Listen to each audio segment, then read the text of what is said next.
this camera all the time. Good evening. Welcome to what are we doing tonight? What are we doing tonight? What if this was just a trap to get you in for evening prayers? In the name of the Father, Son, and the Holy Spirit, now and ever to the ages of ages. Amen. The Lord bless this stream and those who have joined it, and let your grace shine upon us, illumine our minds and hearts. The prayers of our Holy Fathers, Lord Jesus Christ, our God, have mercy upon us and save us. Amen. Okay. I've got, this just came to me. So I know it's a little last minute, but I have a proposal. It's something I wanted to do. People were talking to me about. So if you, about this, and I thought, you know what, I need to watch it. Let's watch it together. Let's watch every documentary about evolution out there. No.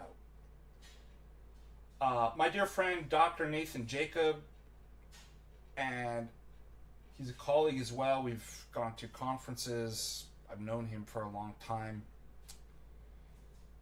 Has fellow primates. Has recently did 2 videos. All his videos, if you don't know Dr. Nathan Jacobs, go subscribe to his channel. The Nathan Jacobs podcast. He's been a speaker here at Montanica. I can't say enough wonderful things about Nathan. We're very similar, not just being philosophers, but just the way our minds think, and I owe him a lot. And so, people have asked me what I've thought about. He did a video recently about whether, I haven't watched that one. We're not going to watch that one. We're going to watch the most recent one he did 4 days ago. But it was whether the fathers, or theistic evolution is incompatible with the fathers. And I think he kind of upset some people. I don't know what his argument is, so I'm not going to misrepresent it. But he was addressing no death prior to the fall objections. And people didn't like that. I don't know. I can't comment on. I remember ways of getting around it, or attempting to, because if you don't know, I'm actually not FDA. I'm Charles Darwin. I'm gonna pull off my face. Surprise! I got all of you. I'm Charles Darwin's 5th child.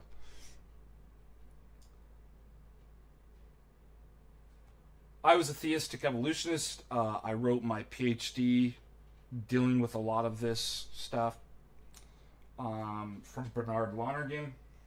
Point there because he's that big white book. Actually, it's all those books. That one row. Who was a Jesuit. Hold on, do you guys hear? I had Alex running in the background. I'm sorry. Could you guys hear that? Or did I have it on mute? I'm so sorry about that.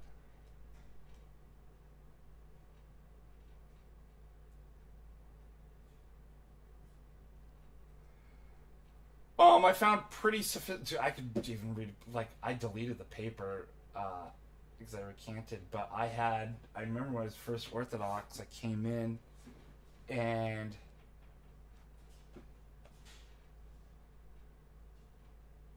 I had a whole critique of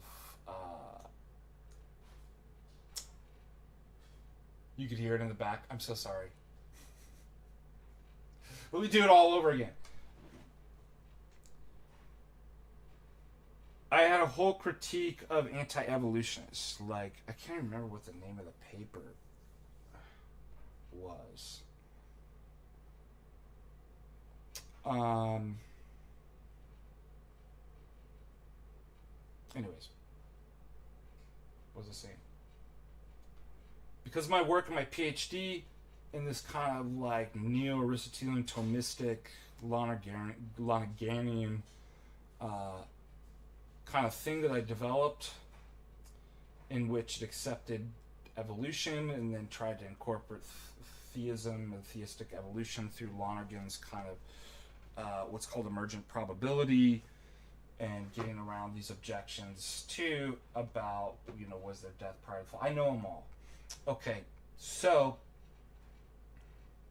I don't know what Nathan Jacobs had said about that. He didn't obviously think that was a great objection. We're not going to get into that, because what I want to say is that I presented that paper critiquing anti-evolutionists at a philosophy conference. This might have been like the first time that this might have been back in like 2013 or something. I presented at a philosophy conference in which Dr. Nathan Jacobs was there, and he said something to me that he might not know. This is audio double.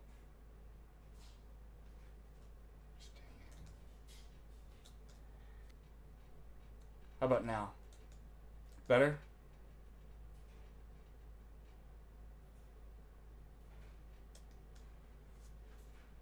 He said something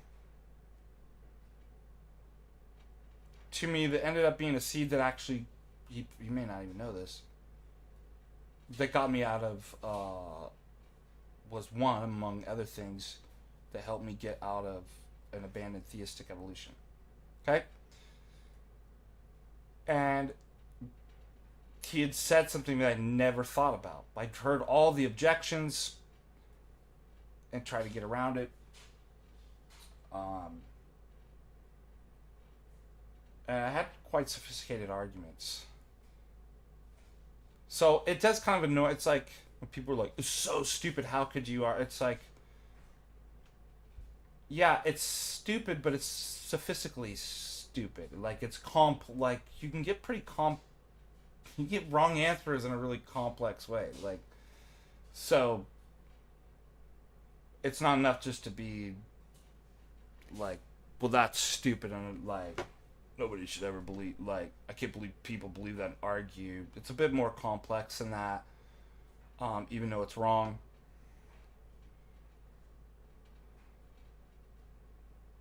You only hear one side? Shouldn't be.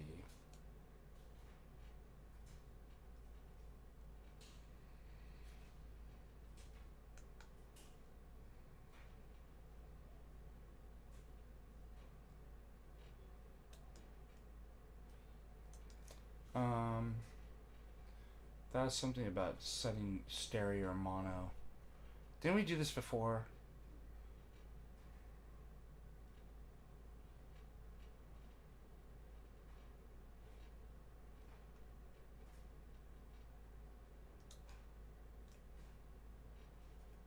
Is anybody else having that problem?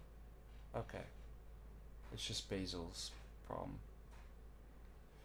Okay. This objection from Dr. Nathan Jacobs, he presented to me in my paper. He was very nice about it. He was just like, have you thought about the evolution is premised on nominalism?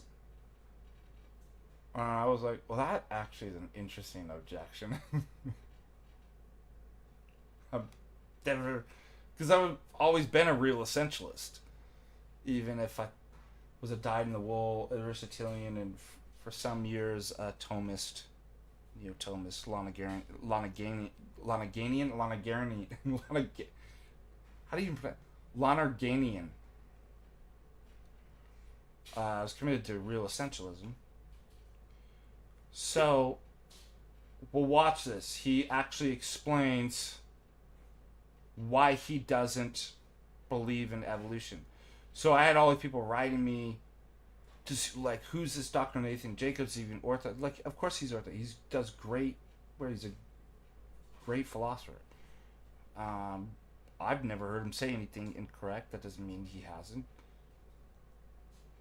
I don't know what his other video was about. I haven't watched that. But I'm like, he is in part responsible for giving me out of theistic evolution. So I knew he didn't. I told people, I'm like, he doesn't believe in theistic evolution.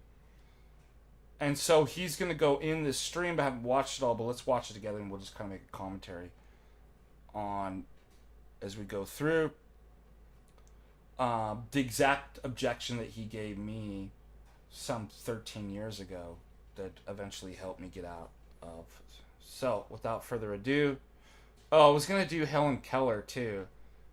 I freaked my mom out because I had to tell her the bad news. I'm like, Mom, Helen Keller wasn't. She sent me a picture of like Helen Keller's dog or something. I'm like, Mom, I hate to break this to you, Helen Keller is not. It's like one of the greatest hoax ever. So, anyways, it started getting me thinking. Like, I guess there's people that. What did she say was really funny? She actually trolled me too and got me good, but she said, I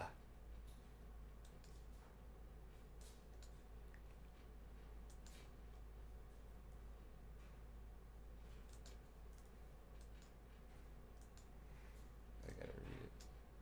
It was really funny.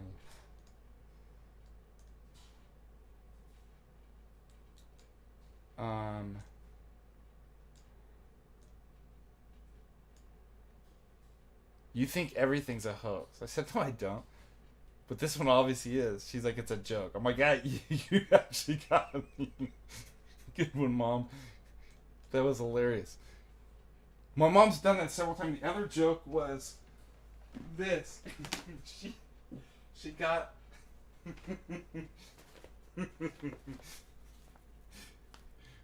She like had a bunch of like my files and stuff, and she got this bag for me.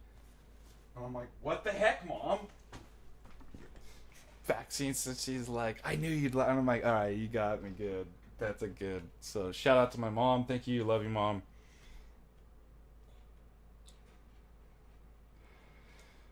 But turns out I guess there's people that don't know that the Helen Keller is like the fantastic hoax, right?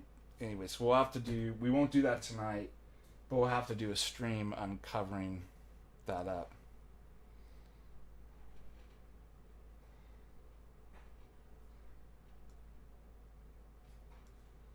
Boosting up, get your boosters out. We're gonna have a booster party in Spindrifts. Spindrift party.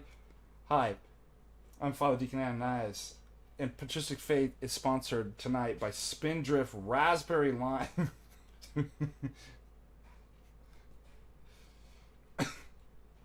It has not been vaxxed. It is natural, real squeezed fruit. But I'm out.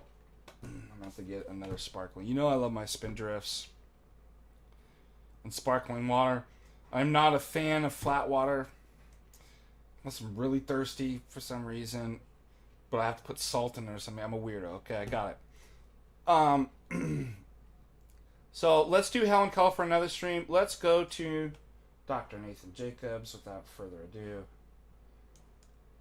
Do you guys mind if I play it on a higher speed? Don't forget, you can support Patristic Faith by sending a charitable contribution to the donation streams or support us there. I appreciate that. That does help. Helps keep us on the air.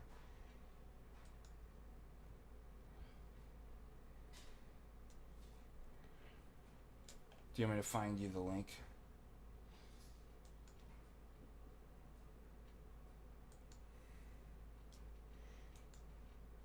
One of the mods put it in for me.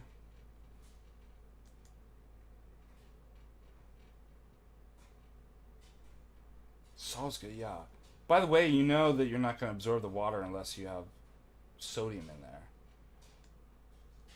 But I was talking with a parishioner. I'm like, I love sparkling, especially with coffee. Like, I mean, not like put it in, but like there is a drink where you do that. But having it outside, and he's like, I don't because I'm not European. I'm like, I can tell. I can do. Maybe that's why I like it. Mods, you want to put the donation link in there for me, and I'll go ahead and get started on this. All right. Thank you. Welcome aboard, everybody. 42. That's weird. That happened earlier this morning. If I was paranoid Gematrian, I might actually think that has some significance. 42 concurrent viewers, both tonight and this morning. What are the odds? Well, we'll learn about that. Given evolution, obviously you can make any probability an actuality. Dang, with that I just lost down to 37. I'm sorry you don't like my jokes, but they're objectively funny. I know because I'm a philosopher and I study objectivity. You're wrong, I'm right. Am I that boring? I lose 5 people? What do you want me to do? Light myself on fire? Drink 10 Spindrifts at once?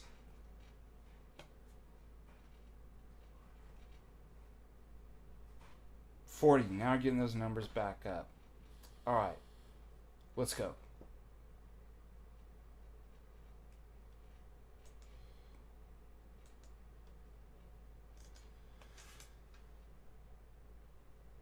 Hopefully there's not any problems once I capture this and the audio comes in just fine.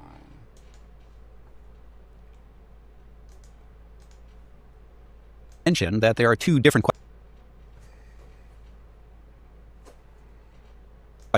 I intended to separate. And just in case anybody missed that part, I think it's worth revisiting that. Now, let me say that I think there are really sort of 2 different questions that need to be looked at here. The one are the questions of whether or not there is an utter incompatibility between Christianity and evolution, given the view of death and the age of the earth. That's one question. The second question is whether or not the theory is in fact true. I'm going to separate those 2 questions, and in this video, we'll simply look at the first of these questions. So in that last video, I addressed the first of those questions. I was considering whether or not a couple of the standard objections from the Young Earth camp hold water when read in the light of the Eastern Church Fathers. Specifically, the claim that says, look, there's no form of death of any kind prior to the fall of man. That's one objection. And then the second one that says the days of Genesis are clearly solar days. And I looked at the theology of the Eastern Church Fathers in order to show that there's good reason to think those might not hold water. And just as a side note, I'm not going to rehash the case that I made in the prior video. I'll refer back to it, of course, but you can watch for yourself if you want to know what I had to say on that topic. Now, a number of objections were raised in response to those claims, and we'll look at some of those objections here today. But that's not where I want to start. Where I want to start is with that second question, the question that I mentioned that I would not address in that prior video. And that's the question of whether or not evolution is in fact true. Many who listen to what I had to say presume that I must be an evolutionist, because why else would someone make the case that I made unless they were in fact advocating for some form of theistic evolution? So, am I? Well, spoiler alert, I am not. I do not, in fact, endorse the theory of macroevolution. But why is that? Clearly, it's not because of the death objection, and it's not because of the age of the earth objection. So what is my objection? Well, I want to start by laying out my objection, which is primarily philosophical. But as we'll see, that philosophical objection unfolds into a theological one. For any who listen to me regularly, you've heard me talk about a topic in philosophy called realism, and the contrast between realism and nominalism. And anyone who knows my work... There it is. All right. I'm just going to check in with you real quick to see if audio and everything was okay, and if you have any questions thus far. And to raid Ben. Get my glasses on, dude. It's getting late, so my eyes are. Is it Ben Yaturi? $4.99. Let's get these super chats started. Let's go.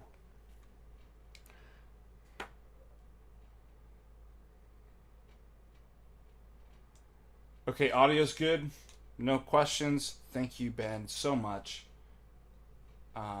Way to get it started. It's not biological realism. It's realism. If you want a book, one of the best books on this is Ottenberg's Real Essentialism, but that's what is orthodox we ascribe to. Others do as well. You know, not only the orthodox, but you cannot be a nominalist and not a real essentialist. They're incompatible, and he's going to talk about this. Good evening for Wales. Yeah, I do have a cool mom. That's right. And that sends in 17 pounds. Wow, and 77 cents. Nice. If I believed in Gematria, I might think that those numbers mean something, had significance. All right, ready? Let's go.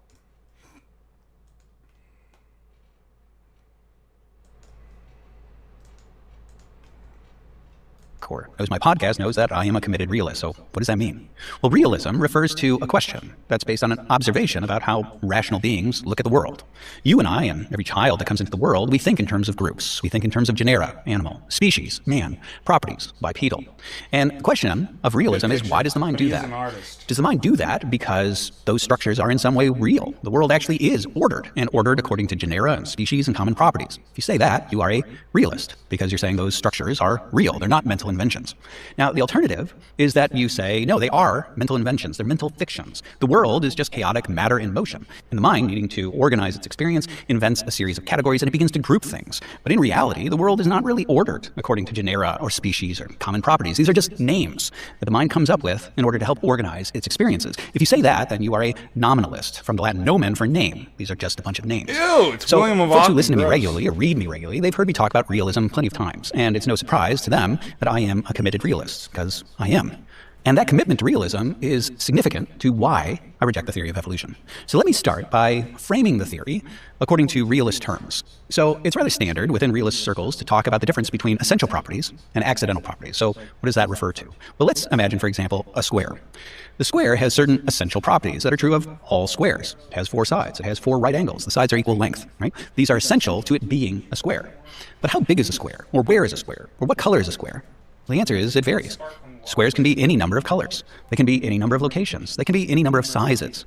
That's why these are called accidents. Such properties are accidental to what the thing is, and they're subject to change without affecting what it is. If we have a square that's blue and we suddenly paint it green, we don't change the fact that it is a square. That's just the nature of accidents.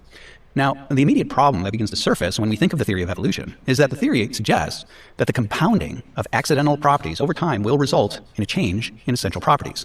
Now, immediately as a realist, I have to say that's not true. It's obviously not true because accidents by definition are properties that have no bearing on the nature of things. So how could compounding accidental changes ever change? Right. Do you understand?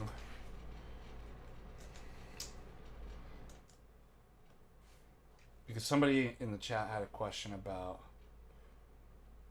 real essentialism. So he's going into...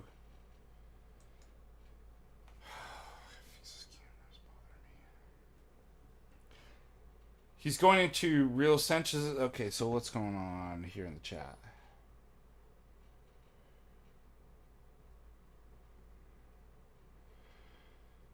For us Orthodox, we're like it depends on like what school of philosophy you are, but if you're Orthodox, like it's there. The essence is in the cow, the individual cow. And they're not divine energies. The divine energies maintain and they're patterned off of it. Hey, Jim Bob, what's up? Who would have thunk? By the way, I've switched. I'm Mexican now. Mina agua. Naturalmente. ¿Quieres agua? I've switched my sponsors to Mexico.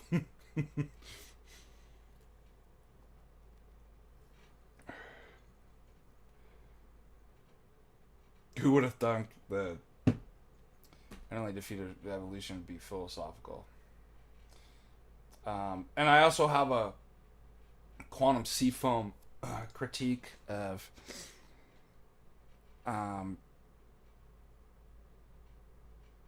I should do that. Quantum seafoam critiques for my behind the paywall.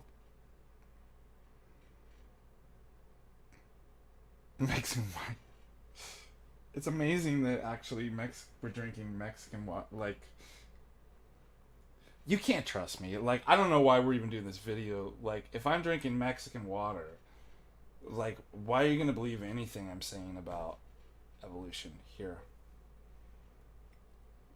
Super chat, Orthoclips 26,499. Okay, so do you know what an essence is?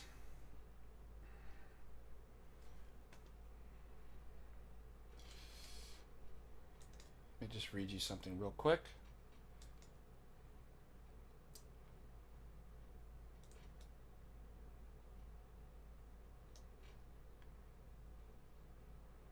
Let me just quote myself real quick. Where the heck did I put this?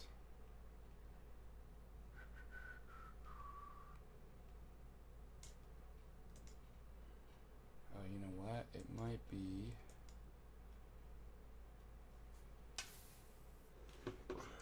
Ancients. It's retrieving the ancients.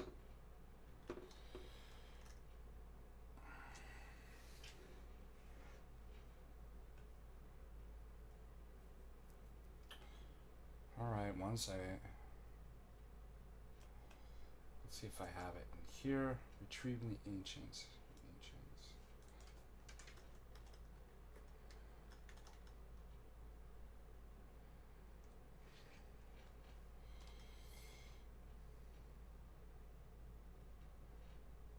It's just a good little thing that, I mean, I can explain it without it, but I just like having it popped up. It's really cool.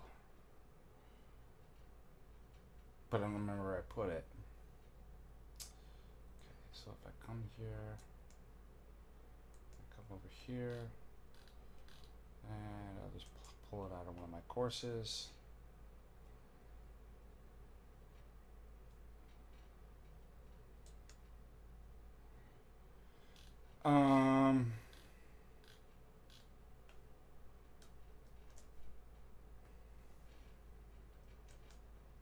Found it. Okay. You guys there? Are you okay?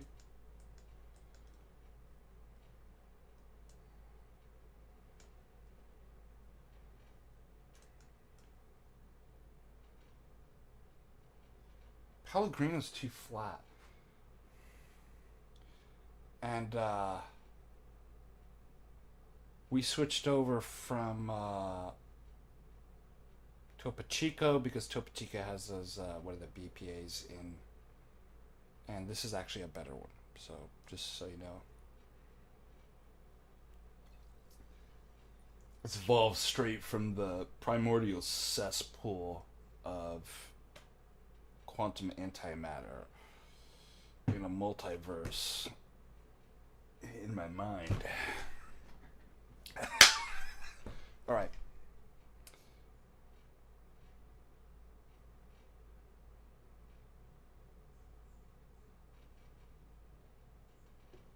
Debate me on sparkling water. 44. Where is everybody? Do you find nerdy stuff really interesting? Evolutionary water. Do you know you could actually market this?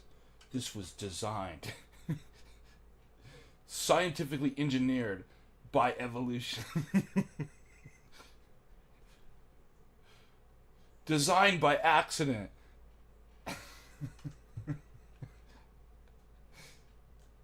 If people would buy it, just slap the word evolution and science on there. People buy anything.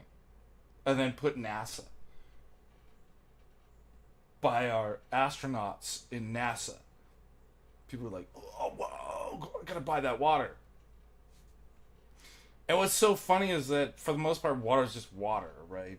Like the sheer madness of marketing. You can take anything, the exact same thing, and just market it a different way, and be like, people just buy that. That should be a refutation of evolution itself. All right. Pulling up what I wanted to show you on my million tabs.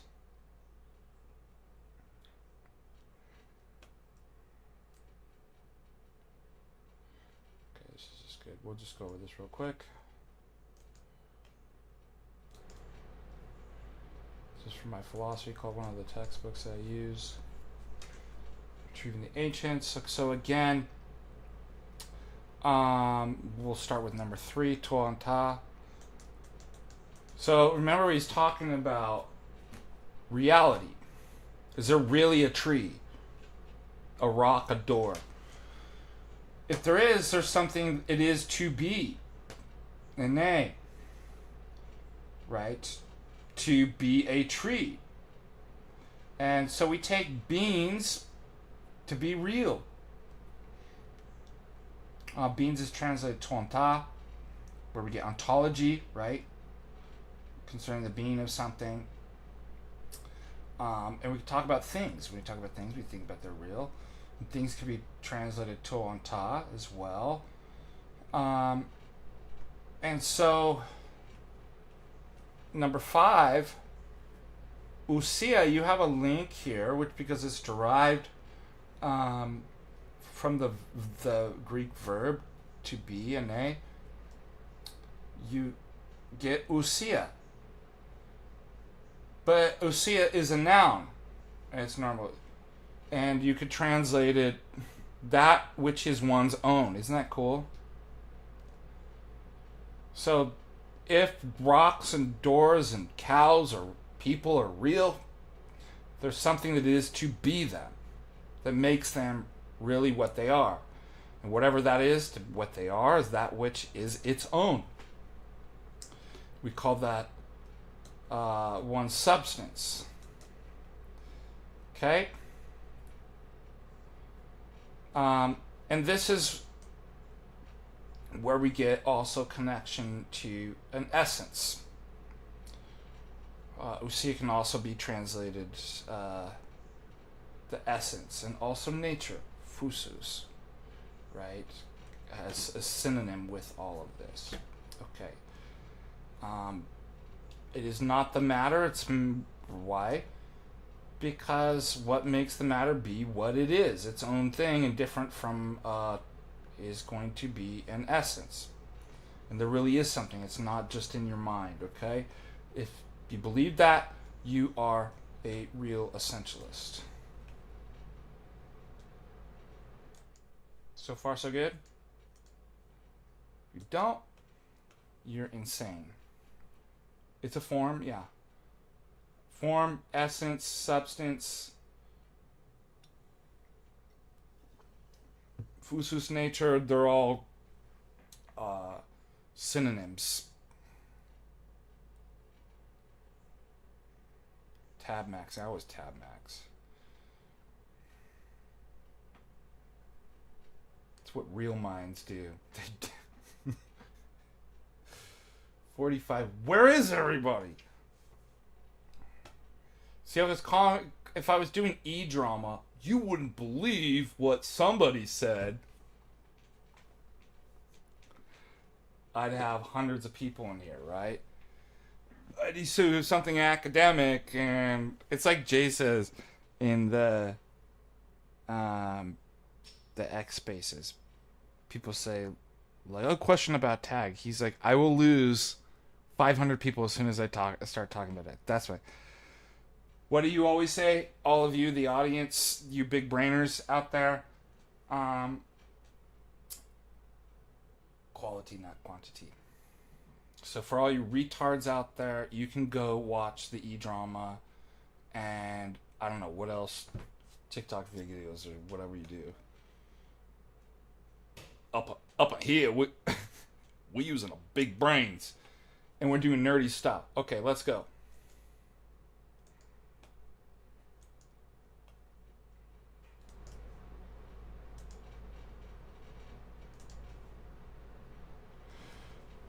Okay, so you understand there's essential properties that which makes a thing be what it is. That if you were to change it, it would no longer be that thing. And then there's accidental properties. Accidents. They're you may have it, but it's accidental to what the thing is. You could change it. Okay? So far, so good. Let's go.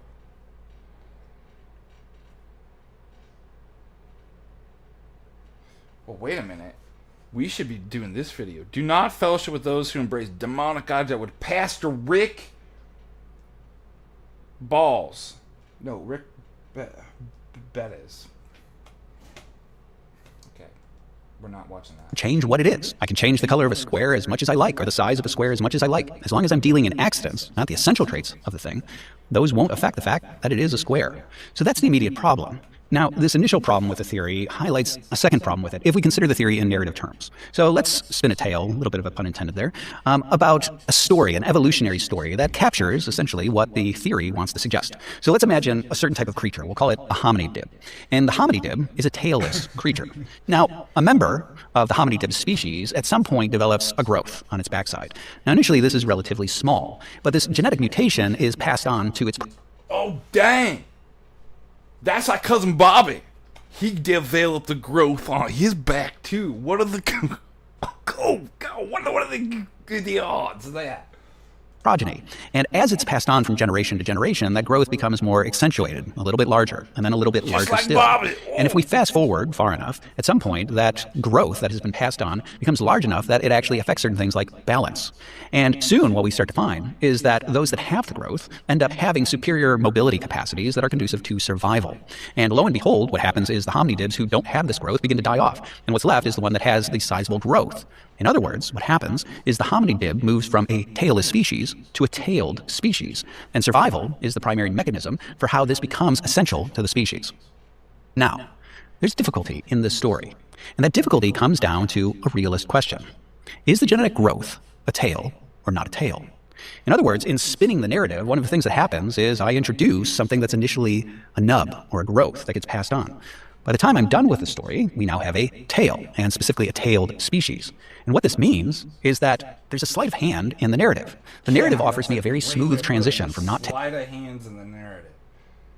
Huh? Tailed to tailed. But at some point, this growth becomes a tail, and we have a leap, a punctuated jump from not tailed to tailed. Now, I can immediately hear one of the objections that says, well, this is a line drawing fallacy. And that's one of the things in logic that happens when people say, well, because you can't identify the point at which not a beard becomes a beard, that means that there's no such thing as beards. But surely there are such things as beards. So is that the argument that I'm making? Well, in order to answer that, we have to look at how things like transition are understood within realist terms. So realists, like myself, have a tendency to look at these transitions as shifts from potentially something to actually something. So, for example, when you're talking about a human embryo, there's a good reason why that human embryo develops into a full-blown human that looks like this and has all the parts and organs and things like that that belong to a human. The reason is because the embryo has that nature encoded within it, but it's only within it in potentia, meaning it hasn't fully developed into this yet. And when you're looking at the developmental process, what you're looking at is not a transition from not human to human. You're looking at a transition from potential to actual, implicit to explicit, that all of the things that are going to become explicit are there implicitly already, and that's the transition you're watching. So in the case of a tail, we could talk about a transition where a tail begins to develop and goes from potential to actual, from implicit to explicit.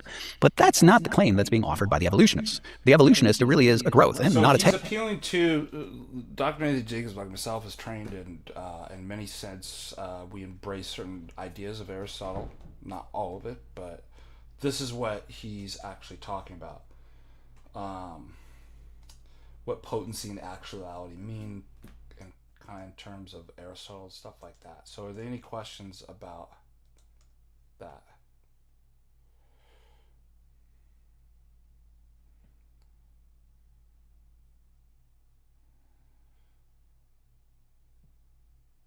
So what that means, Aristotle says that actuality comes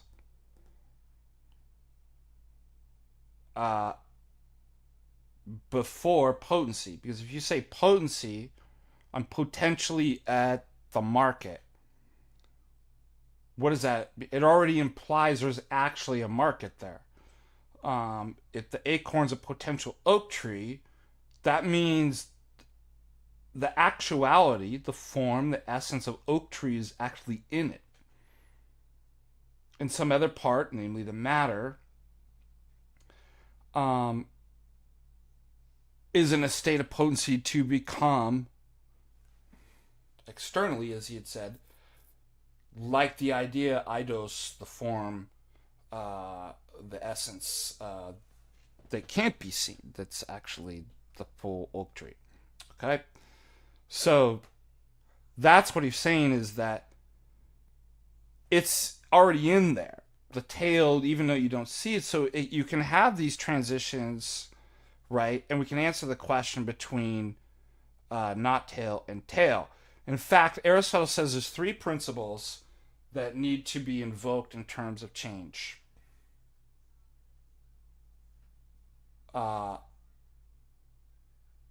Privation, and by that he means not. Because this goes back to a conversation of like Parmenides and Zeno and all these people who in their monism logically had to follow out that, well, there couldn't be any change. If everything is one, then how do you change, for example, place? If change of place, an emotion is a change of place, local motion, is to be at A and A is not B, and then to move to B, which is not A, that's what it means. But if A and B are one and the same thing, then clearly there can't be change in motion. So in this conversation, in thought that Aristotle's thinking about, it's like, well, for something to be, you have to have kind of, I don't want to say opposites, but he says privation. In order for a acorn to actually change into an oak tree, it can't be an oak tree. If it's always been an oak tree, then it doesn't change, right?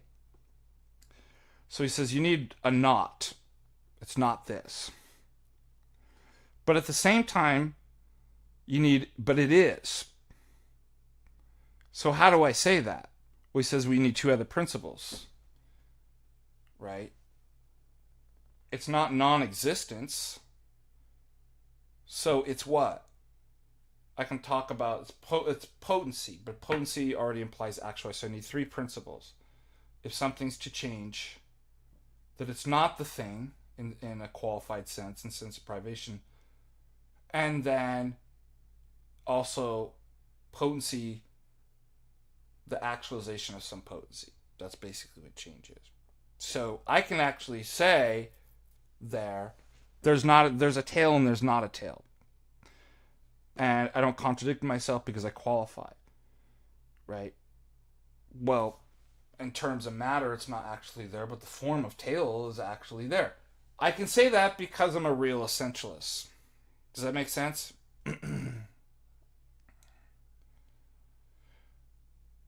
Yeah, and I go over this in my class with the abortion, is that once after conception you receive, like, you have 2 sets of DNA, right? The egg is fertilized, and you get a 3rd set of DNA that's a unique, different substance, right? Because in terms of genetics, the child in the embryo, as the embryo in its embryonic state, is simply not, it's identical to its mother's DNA, but it has it. Its mother's DNA. It's not identical to the father's DNA, but it has it. But when those 2 things come together, a 3rd substantial thing is different. Very much like when you take hydrogen and oxygen, 2 separate things. Okay, so for water, the parts are, yes, it has hydrogen and oxygen. But when you bring them together, right, you have a substantial change. It's an actual different thing than simply, it's not a gas. It's a liquid. Okay, something similar like that with conception is the whole's greater than the parts. And when the parts of the DNA from the parents come together, there is a new person, a new being, substantially speaking. I don't mean it has a different essence then, but I mean in terms of identity, it's not its mom or dad. It's a new thing. Okay. It now actually has the soul, the form of human being. Not in potency, because forms are actuality. So what's in potency? The matter is. But what is it, as we saw there, what is it by which we say something is? Right? right? Essence, right? So we can answer all of these things. So no, like, just because your matter is in a potential state, and it always is, it's not simply by which the matter that you look at to say what a thing is. Because matter is never in a state of actuality. It's the essence that is literally just grammatically, as we saw ton ta, to be, or a nay, right? That's what it is to be. And what it is to be is not simply the way it looks, the matter. Okay? So that's why you can't abort. It's the actual human being. And okay. So far, so good? Good question now.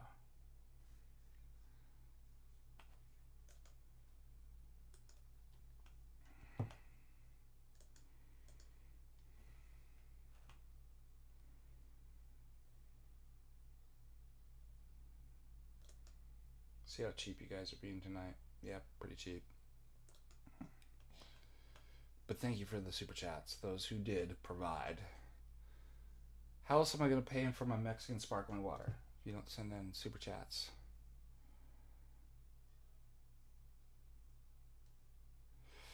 Form is more than shape.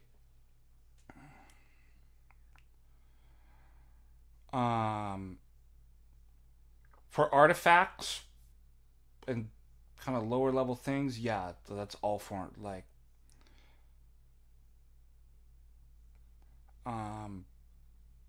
but it's much deeper, like, when it comes to, because obviously that would mean, if it was simply that, then everybody would be essentially something different because they have different sizes and shapes.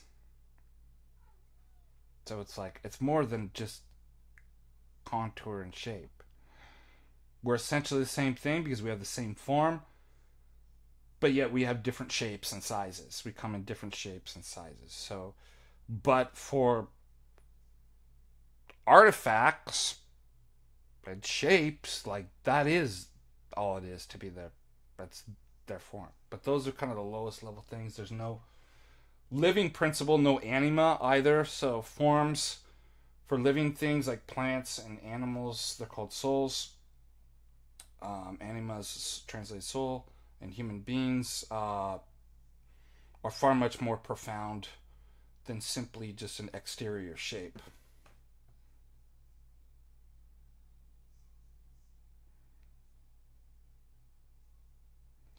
See, Nathan's much better at that. I feel like Nathan does a wonderful job of, like, really complex ideas. I feel like I get too bogged down in these details of explaining a lot of this in a really approachable way. So let's go back to Nathan. Tail, and at some point we now have a tail. So what are we to do with this? Well, I see only two ways of solving this problem. The one is to say that there is in fact punctuated evolution. Now, if you've never heard this term, this basically refers to the idea that one species just suddenly leaps into another species. For example, a chicken lays an egg and a lizard comes out of it. And this was in fact one early form of the theory of evolution, that there were these punctuated jumps where one species came from another species. But that clearly fell out of favor for the theory as we know it today, which is gradual evolution, kind of evolution that I described in my narrative, where random mutations and survival dictate the development of something new. So that's not really an option when it comes to the theory of evolution as we know it today. So what's the alternative? Well, the alternative is nominalism. And this would in fact be one way of dealing with it. What we could say is, look, the categories of nub or growth versus tail are really just names that we've come up with. There is no substantive difference between them. At the end of the day, we're just talking about lumps of cells or whatever it might be. And just because we draw a distinction between a tail and a growth doesn't mean there is in fact in reality a distinction between a tail and a growth. That response would work in principle, but there's a big problem with it. The problem that I see with it is that scientific induction itself ceases to function if nominalism is true. Now, why do I say that? Well, the reason is because science thrives on groups, genera, and species. So let's use an induction that's sometimes used in defense of evolution. A telomere. This is the name for the terminus of a DNA strand. And some have noted that there are certain DNA strands where you can see two telomere in the middle of the DNA strand that are fused.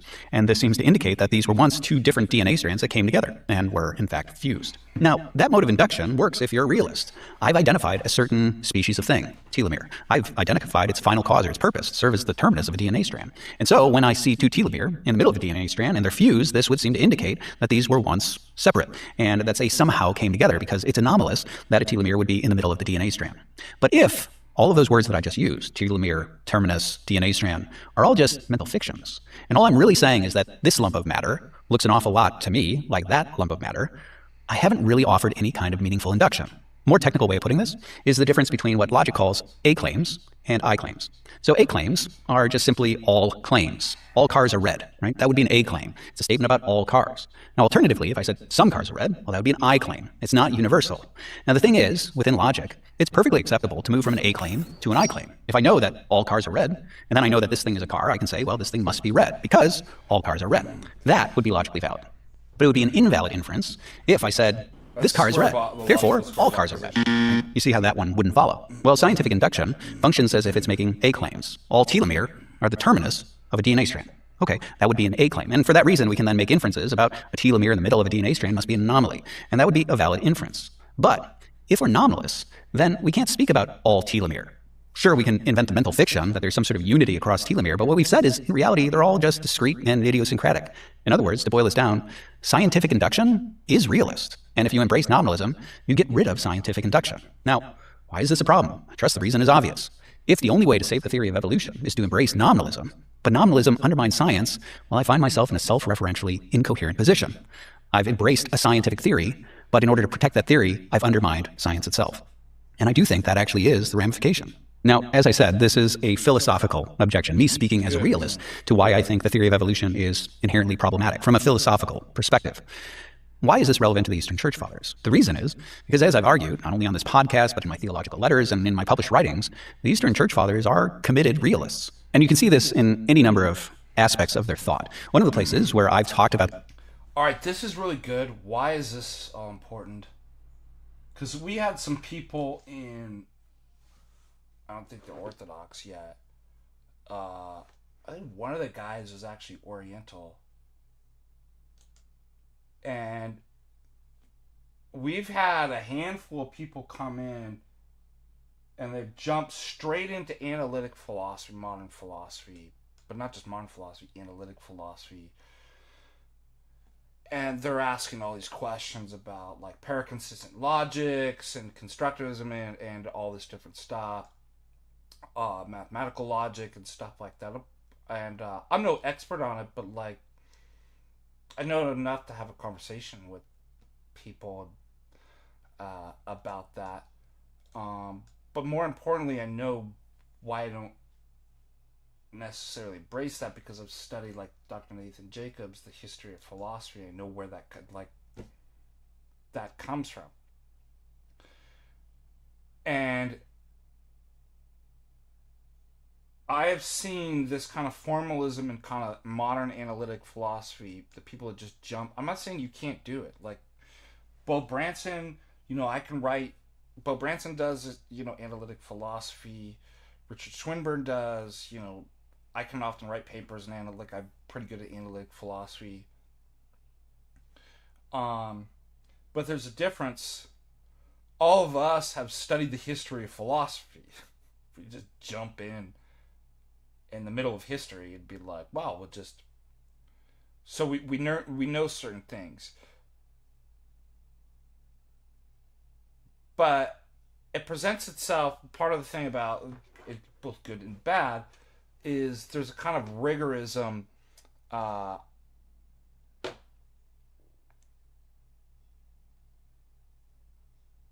and clarity with analytic philosophy that's both good and bad.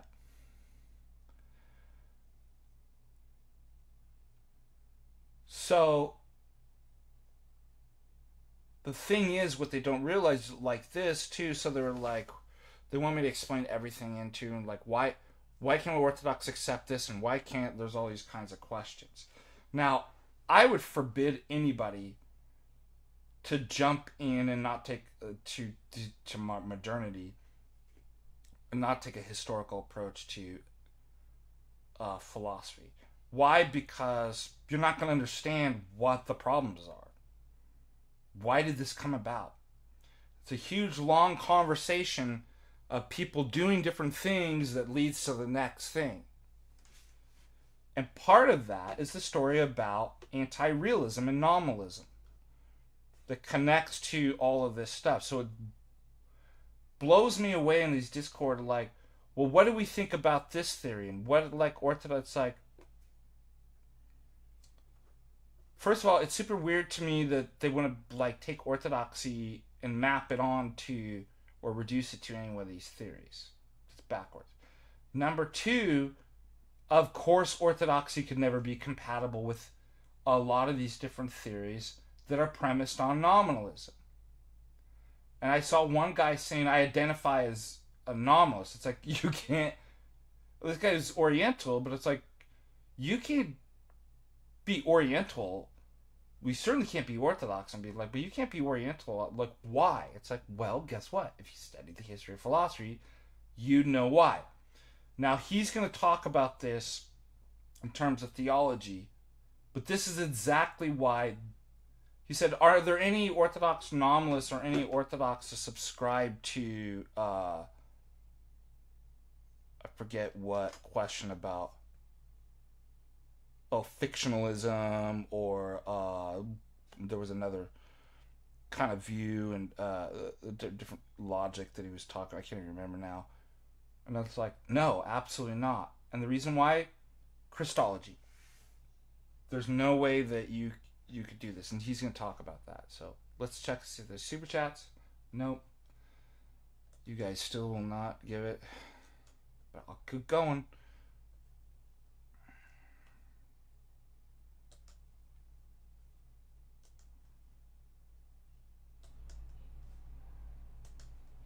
This is going to explain it. The underlying realism is in reference to the Arian dispute. So the Arian dispute was one of the first major disputes within the church, the first one to occasion an ecumenical council, a council involving the entire church, the Council of Nicaea, which would eventually give rise to the first draft of what is called the Nicene Creed. And this dispute was about whether or not the Son of God, the second person of the Trinity, is in fact divine, or is he a creature? And Arius had said he's created, and the pro-Nicenes, the ones who advocated for the position that would become the Nicene Creed, they said no, he is of the same nature as God, his Father. Now, realism comes through within that dispute in a couple of different ways. One of the ways it comes through is just in the nature of the dispute itself. When the Church Fathers say that the Father and the Son are of the same nature, they're using realist language. They're suggesting that you and I, for example, can share a common nature. We share the nature human. And so in the same way, they're suggesting that the Father and the Son share a common nature. That's a realist claim, that two distinct individuals can share a common nature. But we also see it in the way they understand creatures. When they start to describe the underlying differences between God and creatures, we see their underlying commitment to, well, things I already talked about. I talked about the distinction between potential and actual, and the way in which something transitions from potentially something to concretely something. Well, that right there is how they actually define the nature of creatureliness. The hallmark of a creature is that it was potentially something, and it moved from potentially something to really something. It's a transitional being, whereas God doesn't do that. And so in those sorts of things, you see a very clear realist metaphysic. They are committed realists. And we could point to any number of things within the 7 ecumenical councils, things about Christology and the 2 natures of Christ. If you're really interested in this topic, you could check out my series that I did on the 7 ecumenical councils and the philosophy of the Eastern Church Fathers that we find there. But the point is that when we consider these things, what we see is that the Eastern Fathers are in fact realists. They do have a philosophy, and that philosophy is realist in nature. Now, what's interesting is one of the objections that was raised in response to my prior video, presumably under the assumption that I'm an evolutionist, was that the Bible talks about, specifically in Genesis, each one being made according to its kind. And then some people appealed also to the Logoi doctrine, and that one is probably a little more obscure for some folks. But suffice it to say that even though the pagan philosophers tended to speak about God's ideas, right, the archetypal ideas that he has about how he's going to make the world, the Christians oftentimes preferred language of words. So they looked at Genesis and they said, well, clearly God has an idea of what he wants to make because he calls things into being before they exist. Let us make beasts of the field. Let us make man. The presumption here is that clearly God has an idea of what he intends to make in advance, and then he makes it in accord with its kind. This is a form of realism, insisting that each species, each genera, species, common property, the structures of reality are in fact innate to the nature of the world. They're real, and they are providentially ordered. Well, far from being an objection to my position, I fully agree. All that's to say is that, yes, I do in fact reject the theory of evolution on realist grounds. And I think because the Eastern Fathers are realists, that their underlying philosophy and theology is ultimately incompatible with the theory of evolution. but I don't reject it on the basis of the death objection or the age of the cosmos objection. Now, there are a host of objections that emerged in response to the case that I made. Now, as promised, I want to look at some of those objections. Some of the objections are scientific, and here I'm not going to address, well, any of those. And the reason is because I'm not a scientist. I've read certain things about science that lead me to question the theory of evolution. I've heard scientists talk about problems with the theory, but for me, it's all hearsay because, as I said, I'm not a scientist. Now, in terms of non-scientific objections, I see several sets of these. One is what I would call just non sequiturs, and if you're unfamiliar with that word, it just means that what you've said does not follow from the premises. And this is an objection that's sometimes leveled against people who question the young Earth position. Many young Earthers presume that if you grant that the cosmos is exceedingly old, billions of years old, then inevitably you have to reject that there's a historical Adam and Eve. You have to reject Genesis as history. You have to reject the genealogies as accurate. And now we're on a slippery slope to rejecting the historicity of Christ himself and the gospel. I don't see how any of that follows from any of the points that I mentioned.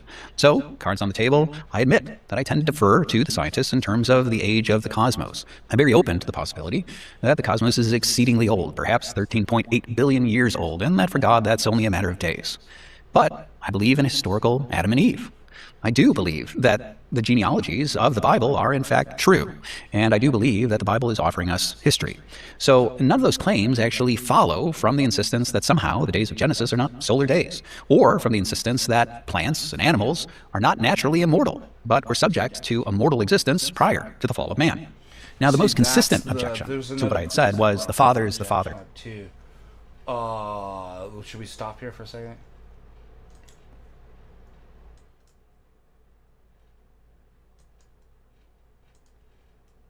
See if you have any questions. We do. Thank you for super chat. Oh, got something in my eye. It's a plank. Zystek, 8 pounds. Get a couple liters of good water. This has been a breath of fresh air. Did you know that according to Thales, everything evolved from water? And if you're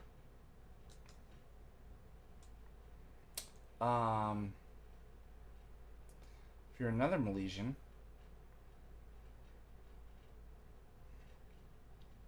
an Anaximander, Anaximenes, infinite air. Everything evolved from infinite air, even this water.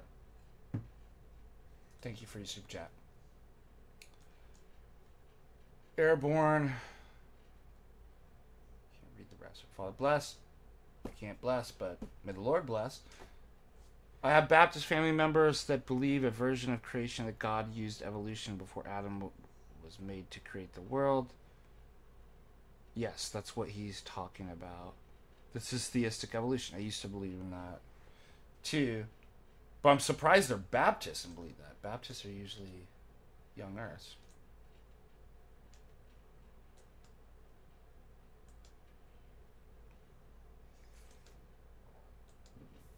I just saw it. Crispy, you doing? Thank you. Get me chanted.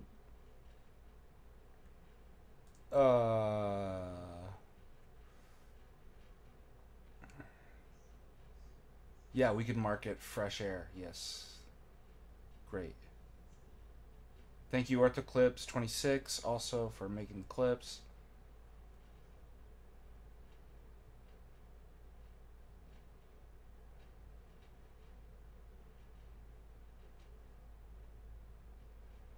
Alright, what was I going to say? There's an issue about, okay, so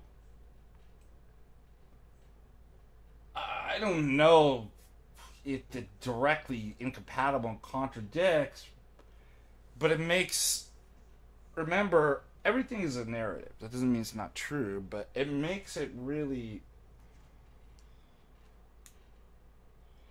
it makes putting the pieces together as far as what we know in orthodoxy really difficult. So I'll make this argument. Why am I young Earth? Okay. And I didn't even think that when I left theistic evolution, I was like, oh, I believe. Okay, here's the problem though.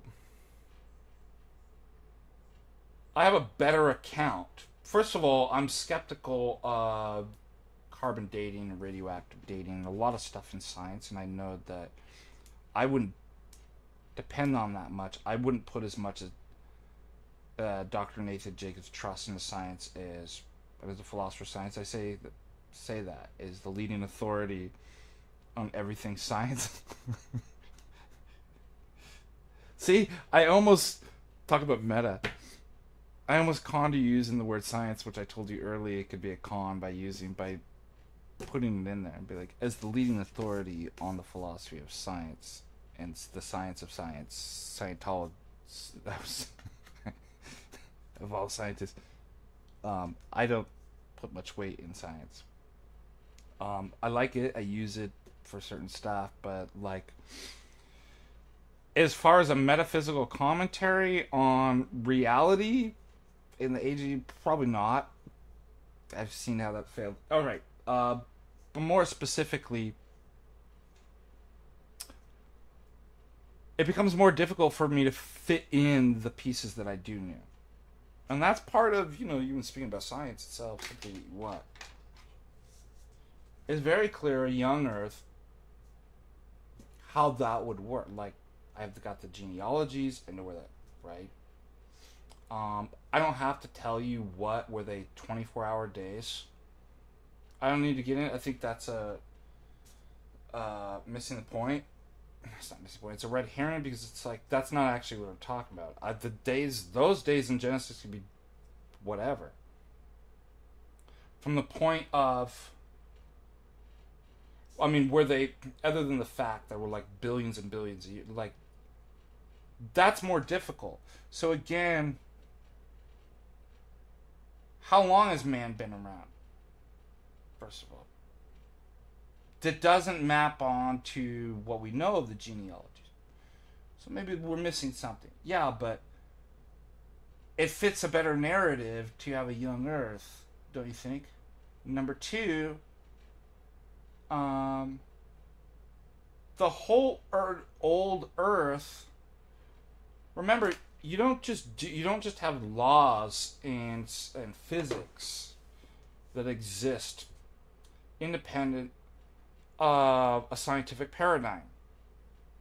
You don't look at data. Everything's already presupposing certain scientific paradigms and principles, and we see this likewise, that in the dating and in these things, why is it? It's not simply just, well, we just looked at the data and it just came out 15 billion years old. It's to support it's to support the evolutionary story, right? So I don't think it directly contradicts, but I'd be like, it just doesn't make sense to me. I can't fit it into that story. Like, so all the things just existed in the world for millions of years on each day. Like, it just doesn't kind of make sense to me. It actually makes more sense to me that it's like, no, they evolved. And it's like, bingo. That's why, one of the reasons why you want the Earth that old. Number 3,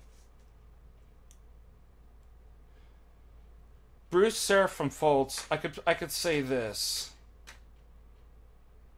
And I can't remember if it was him at the conference or it might have been something Jonathan Pajot said. And I've talked about this in another stream.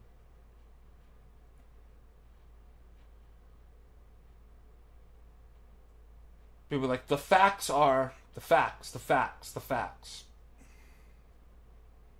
Do you know what a fact is? Jim Bob, are you in the stream? Remember when we had this conversation? Pull Jim Bob in. Somebody go get him.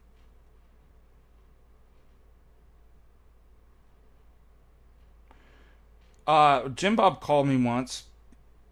Well, once, but on this occasion, one time we were talking about just doing some debate prep stuff. And he's like anticipating that people are going to talk about like the facts. Like, ask a person what a fact is. We did this in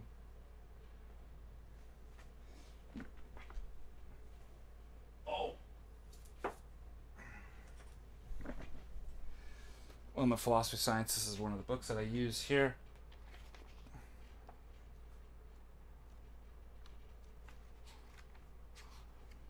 And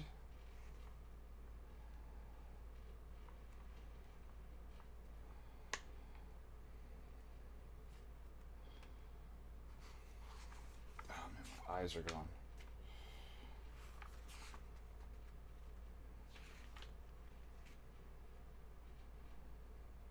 And it starts with a widely held common view of science. That's what we're dealing with. Common folk. Ew. Ugh.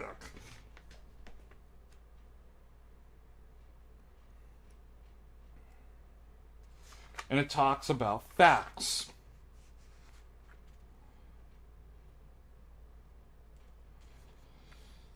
Observable facts expressed as statements. And this is a really good section on here. Actually, nobody stepped in a fact and had to wash fact off their shoe because fact was stinking. You dragged fact into the house. And that's why it goes in. Fact is a property of propositions. Propositions can be about the world. So, got to get that straight. Okay. What that means is a level of abstraction. This is what Dr. Bruce Seraphim Fultz had said. The real is that out there. Father Russell says this thing too. That he talks about the kind of left brain quantitative fact, like what is it, quantitative, analytical. He's like, you know what that is? The fantasy between your two ears. Because it's like removed from reality. Okay, this is going to become important. It's an abstraction. All right, Alex, welcome aboard, and everybody. How low was I before? Because I'm at 53. Do I have to touch something on here? Now jumped at 40. Everybody's leaving. I got rated and it went to... How is that even possible? Guys, what numbers was I at? Because I'm watching the numbers going down. Okay, it's not updating it correctly or something. I don't know. Okay, so there's certain things that seem to be more true. And I remember, and more important, that if you're going to push the facts, right? Oh, but the fact, I don't remember who said it was like, I don't care. Now, it's not to say you don't care about truth or something like that, but it's to emphasize, and Bruce Seraphim Fultz talked about this in Orthodoxy, and even with Plato too, of the three transcendentals. Veritas, bonum, no, it's bonum, the good, veritas, the true, pulcherem, the beautiful. Guess which is the highest for Plato and Orthodoxy too. And Bruce Seraphim Fultz made this point. Okay, there we go, 176. Yay! Beauty. Okay. Beauty has an aesthetic. It's the way something looks. And it's an immediacy, right? That's why with the icon, right? Are there facts here? When you see the face of prosopon, of i.e. the person, the mask, the prosopon, and you're face to face, you have an immediacy, right? You have a more real experience. And then Father Russell has him stand. He says, somebody stands back and says, describe what you see. You go into the left brain. He calls this the Western mind. The quantitative, analytic, descriptive. You're wearing red shoes. You've got a wooden leg, you've got brown hair, whatever, you're 6 feet tall. Um, but then he has the person comes face to face. Okay, and this is part of iconography too, in what's called reverse perspective. Because to know in the West is what? It's abstract, it's quantitative, analytic, it's facts. In the East, it is what? The experience. It's the relational, it's the immediacy of encountering God. Or, thank you so much, $5. Faith can move mountains. And there's a mystery in that, and that doesn't mean unknown, as the West interprets mystery to mean unknown. It means known, but it's in a different category of cannot be exhaustively explained in terms of left brain, quantitative, analytic, propositional facts. Okay. Is everybody following me on this so far? So the more real is the immediate experience, the incarnational reality, and certainly the personal reality of. All right. And you see the person. Now you're no longer thinking about, you can't even see what shoes they wear, right? You're having the experience. It's in the eyes, it's in the face.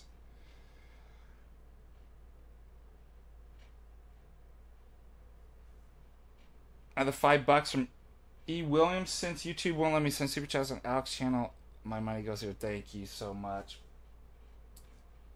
Bruce Seraphim Foltz, after reading Creation Early Man, many years back, was taking a stroll through nature, and he started with an if. Much like, for example, Copernicus. Do you know we move the heliocentric system not based on any evidence, right? Certainly not by the way it looks. It's not like we collected we just scientifically reasoned to, and we found out. That's not actually, and if you don't believe me, you need to go read, first of all, go read Thomas Kuhn's The Structure of the Scientific Revolution, Multimesk, Samatatia, Alex, thank you, Svinte Dimitros Stanulai. Yes, we give our Romanian brothers and sisters and saints priority here in this, up in here. Elias, $5. Thank you. Good to hear intellectual food about icons versus what Alex had to deal with Pastor Aaron. Yeah, sorry, Alex, but you did it to yourself. Sorry, not sorry. You did it to yourself. I could have told you, don't do it, dude.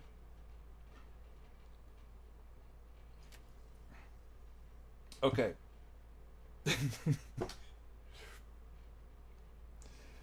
That's why if they don't embrace iconography, it's like everything proper anthropology, what the man is, the fate, like everything is tied up into iconography, let alone like Christology and stuff like that. I did do yeah. Okay. So what Copernicus said, so when you go out and you look, what does it look like to you? It looks like the sun's moving around the earth and the planets. Okay? The Copernican revolution is not to collect data and information we just scientifically found out. It was a coup. It was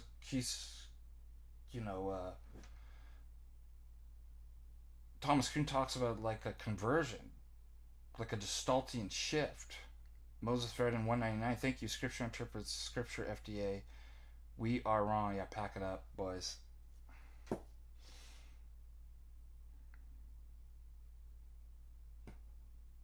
By the way, my new argument, Alex, when they're like perspicuity Scripture, I'm like, all right, I'll give it to you. That's a double L for you because, like, if it's clear, why are you so retarded and get it so wrong? like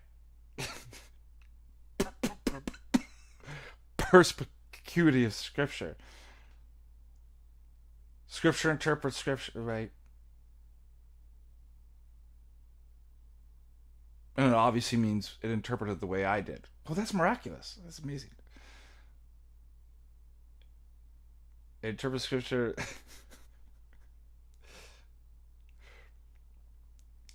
Because it's a living being. They think it's the Eucharist. They're going to eat it. Okay. Soul is sputtering. Okay.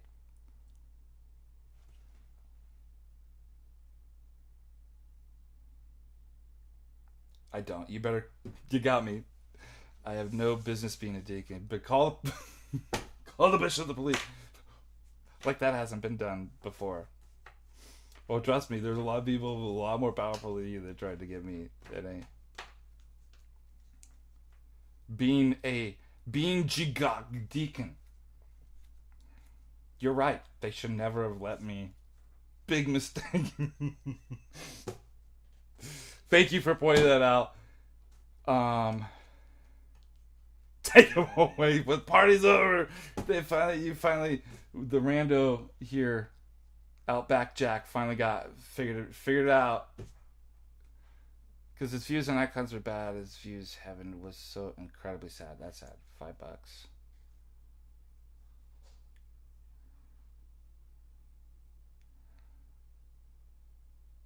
All hail clergy judge Outback Jack. Epic. Deacon, please. Yeah. Woo! Yeah, some online. What would you have me do? Look, I'm turning in my badge. Where's my deacon badge? You're right. I done messed up. Yeah, that's right. I'm not a deacon now. I've crowned myself bishop. Why? Because deacons, if there's any rules in orthodoxy, it's no silliness and no comedy. We're serious all the time. Okay. Yeah, they got deacon jails. They've designed just for me. People like me that shouldn't be deacons.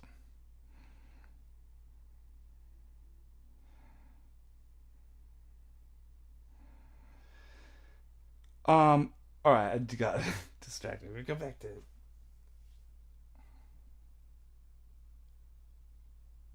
By the way, your hate makes me stronger. I tell you, well, you did me a big favor. Like, I don't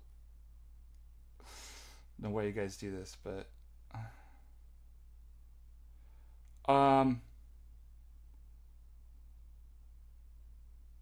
Copernicus said, "What if?"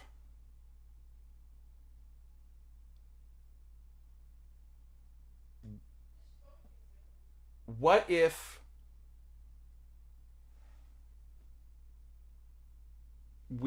our perspective was from the sun rather than the earth? Would it look different?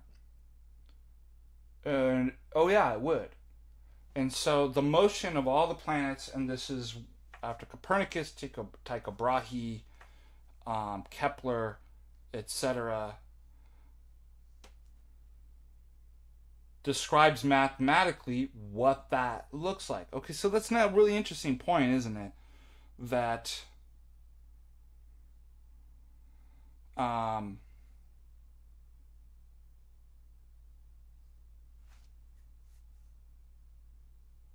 the starting with a presuppositional point of what if I assume the sun is the center? What if I assume the earth is the center? What if I assume do things look differently? And how would you describe that scientifically and mathematically, etc.? That's a really interesting point.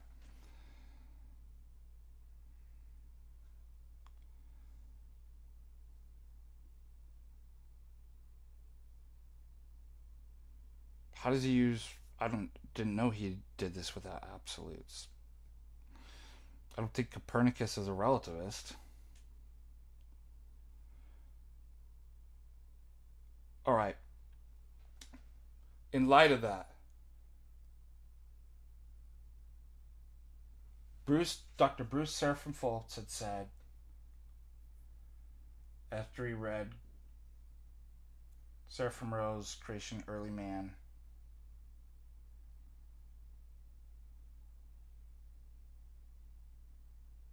what if the earth was young? Would it look different? And he said that at a conference, and like another thing, like Dr. D just really struck me. I'm like, that is actually an amazing question. Yes, you call deacons fathers, they're part of the priesthood. Now in the Serbian tradition, they don't. That's just a tradition issue. Russians, Greeks, Slavic, yes, they do.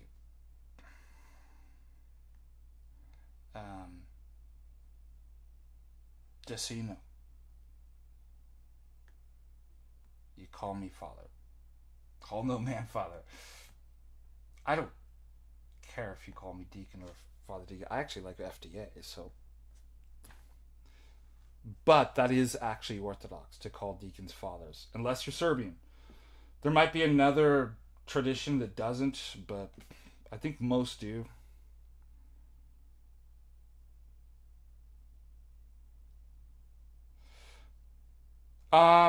That's a great question somebody has. Is truth beautiful? I describe these, the three transcendentals, bonum, veritas, pulcherum, the good, the true, and the beautiful, is like Venn diagrams.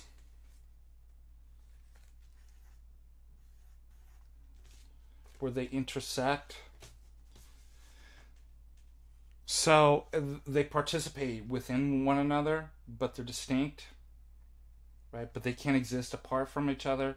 But that doesn't mean that there isn't some sort of hierarchy, as Plato and Dr. Bruce Seraphim Fultz was saying too. So truth doesn't exist on its own separate from beauty, and neither does beauty. They all kind of correspond. I think it's the best way to kind of look at it.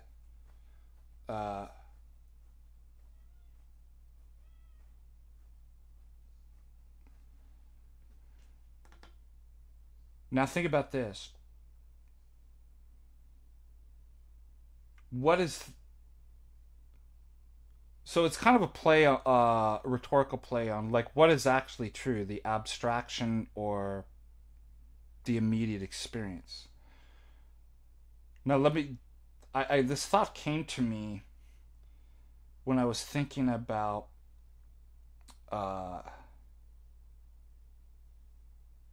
the song "Morning Has Broken" that Cat Stevens ripped off, like all Muslims do, from a Christian hymn. Did you know that? That's actually, it's not Cat Stevens who created that song. It's a Christian, actually, hymn, old hymn. And it goes something like this.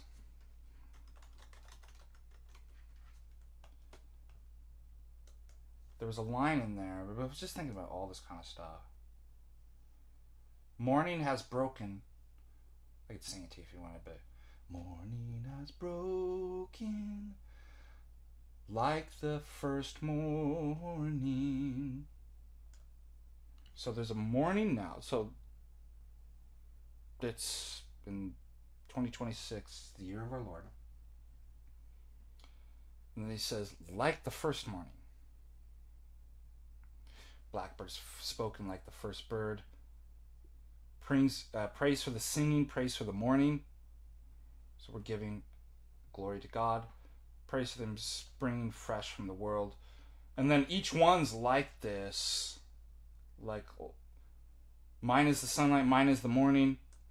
Born of the one light, Eden saw play. Praise with elation, praise every morning. God's recreation of the new day. All right, let's think about these lyrics here.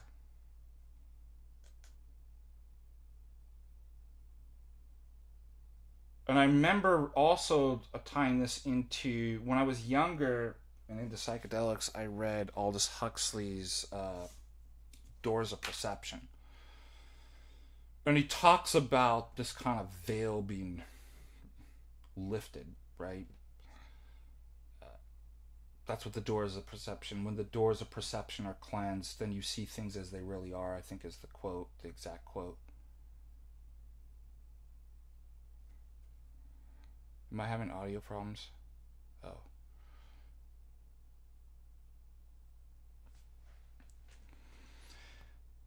And then Aldous Huxley describes like his psychedelic experience, which is a counterfeit religious experience. If you don't know about psychedelic, they're counterfeits, right? Give the illusion of.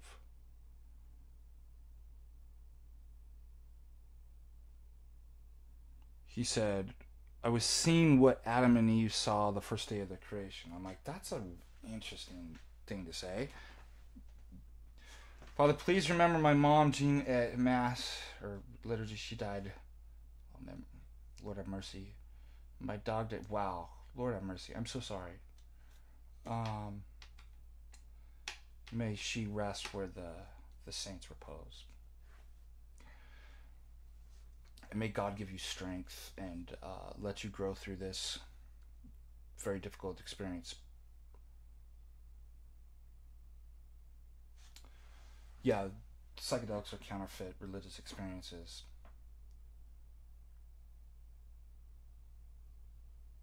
Now think about what a profound statement that is.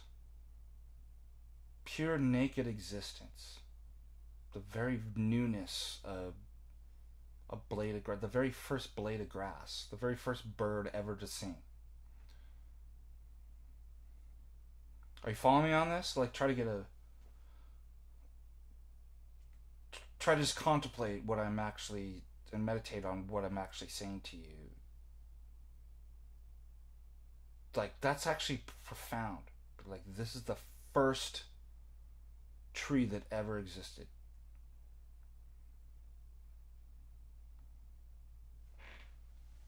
Now, in terms of the facts, what is the difference between, in terms of chemical composition, colors and stuff, between these two identical birds? One now and one the very first bird, or the blade of grass. They're identical. But we're missing something absolutely essential. But it's like, it's not identical. It's the way it looks. And so the presupposition of the newness changes the way that you actually see the world. So the facts are really kind of irrelevant at that point. They're secondary, tertiary. Okay, I'll fix it. 1 second.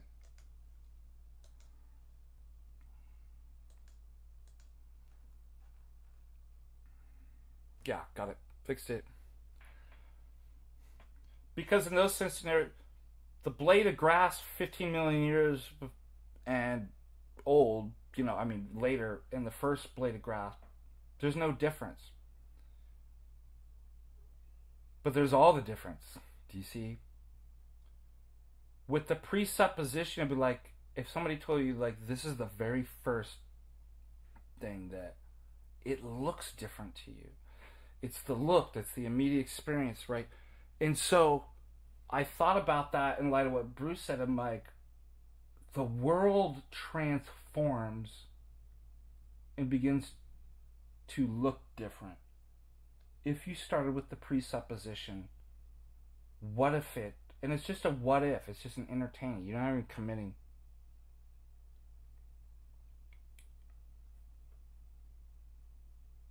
Because facts are just a property of propositions. Do you see what I mean? And facts are only facts in as much as what's actually real. That's what I'm saying. And if I say, what if it was young? What if it was only 10,000 years? Would it look different? Oh yeah. It starts to look very different. This is what we did in philosophy of science and philosophy of mind, where we learned about theory contamination. Like there were a lot of arguments against, like, kind of self-evident, the givens and stuff like that Wilfrid Sellers had kind of brought, like, yeah, and it's about perception. Well, perceptions are just you just perceive them.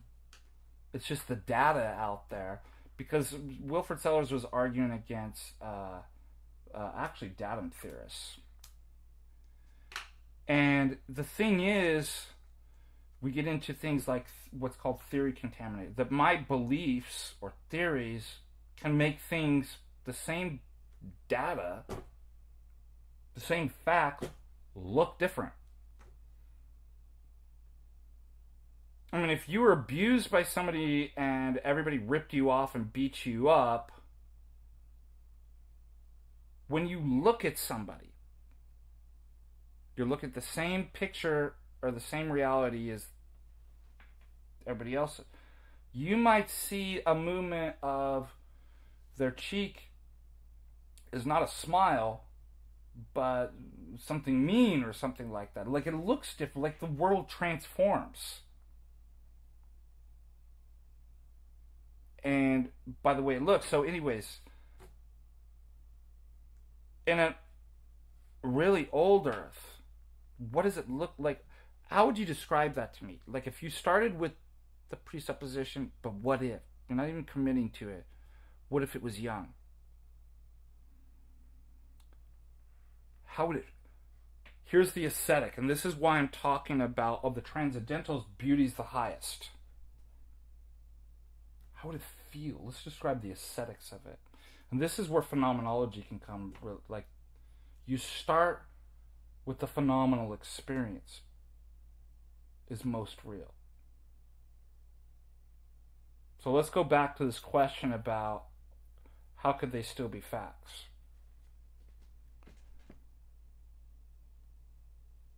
The facts about my wife. What's more real? Remember, facts are properties of propositions, and propositions are linguistic structures about words about that refer to various things about the world and language itself. What's more real? My wife and my experience with my wife, or the facts about her? Where do I start? Do I start with the fact, like, do I read a book about my wife? Do I list out on a piece of paper all the propositions about my wife, and that's how I know her? Is that what's most real? Is this my wife? And by the way, this kind of ties into, Alex, your whole point about, like, it is Western. Or the whole thing you were arguing with this guy about, with the Protestants, to make the Bible, right, the propositions, the words about things more real than the actual reality. It's all inverted.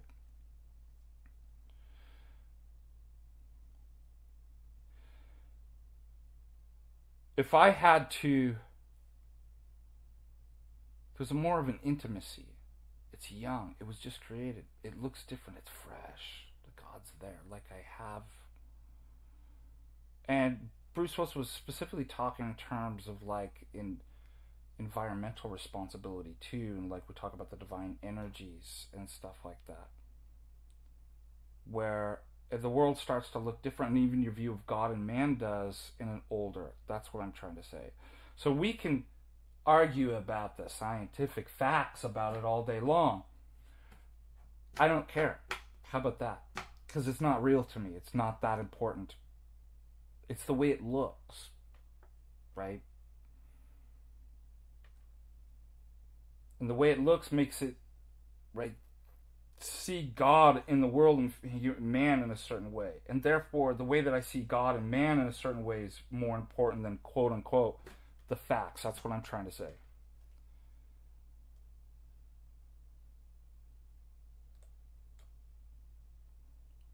I could also just say, I find that conversation about the age of the earth philosophically boring and not worthy of, it might be quote unquote right.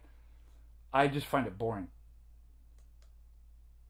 Because the real interest, the real is what I'm talking about here, the immediate experience, right? And I think that works better in this kind of young Earth. That's an interesting argument. And all right,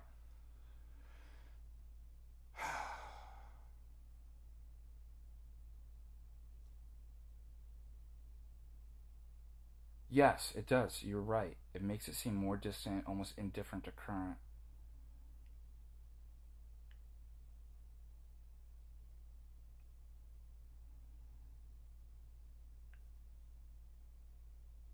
All right, let's see if there's any questions. We'll go.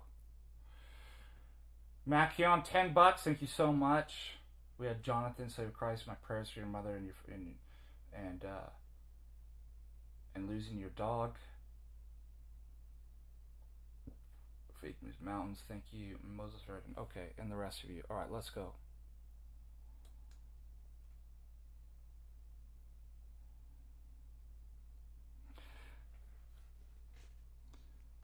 Brothers, I don't know so much. How should I say this? Brothers, I don't care as much about the age of rocks as the rock of ages. Can I get an amen? Yes. Yes, brother. That's what you gotta hit him with. All talk of rock of ages. Sorry, ages of rocks. All I know is the rock of ages. If I was a Protestant, those are lines that I'd give. If I was a Baptist, amen.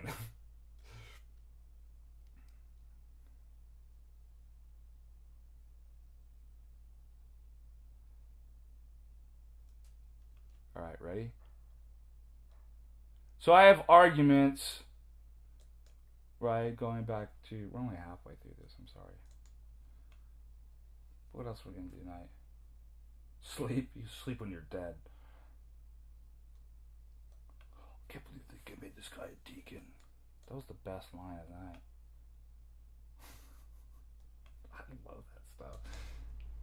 Alright, ready? Somebody's got to stop him. You can't just keep talking this way.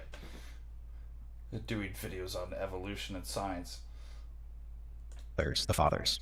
Now, some, of course, framed this as the church fathers clearly reject the theory of evolution. Probably should go without saying, but I'll say it anyway. Clearly, the church fathers are unaware of the theory of evolution, given that Darwin didn't publish On the Origin of Species until 1859. What it seems that most people have in mind is really the insistence that says if we look at the church fathers, many, maybe most, think that the world is less than 10,000 years old. They don't all agree on exactly how old it is, but everyone who speaks to the issue seems to presume that the world is rather young. And this goes to something that Orthodox Christians are deeply concerned about, namely the consensus of the fathers. And it's true that within Eastern Orthodoxy, there is a tendency to look to the Eastern Church Fathers as keepers of truth. And so, looking to the Eastern Fathers and trying to find a consensus among them is an important way of doing theology. This consensus tells us what the Orthodox position on that topic really is. Now, this is true. Within Eastern Orthodoxy, the consensus of the Fathers carries very real weight when it comes to discerning the difference between orthodoxy and heresy. Now, the first thing I would point out on this topic is something that I pointed out last time, namely that there is a third category, the category of theological opinion, or theologumenon. So within Orthodox thinking, yes, you have heresy, which is the choosing of a wrong doctrine or a false doctrine. And then you have orthodoxy, which is right doctrine. But you also have this middle area where you're dealing in things that are somewhat gray. They don't sit on the inner circle of orthodoxy, and yet they do not touch the red line of heresy. And so amongst the Eastern Church Fathers, you find a spectrum of opinion on certain topics, theological opinions that are permitted to be held, but are neither mandated by orthodoxy nor prohibited by heresy. Now, the question is, when you're dealing with a consensus about, let's say, the age of the earth. Well, we obviously got to get rid of that. Whose idea was that? We have a bit of way. It's got to be... Yeah, either or. We're gonna have to fix that. Earth, are we dealing with, by virtue of that consensus, an orthodoxy? Something that is not a theological opinion, but something that is mandated. Another way of framing this is to ask, if I can find a consensus amongst the Eastern Fathers, a certain number of texts that all point in the same direction, am I suddenly mandated to hold that view? I'll be honest, I hope the answer is no. And the reason is because I can do that with a number of things that are demonstrably false. So, for example, the Eastern Church Fathers pretty consistently advocate for elementalism. In other words, they think there are 4 elements, earth, wind, water, and fire, and they think that things are composed of those 4. I kind of like it, man. I say we go back to the 4 elements. 4 elements. This is actually a really interesting argument concerning another group of people. Can you see where I'm going with this in my mind?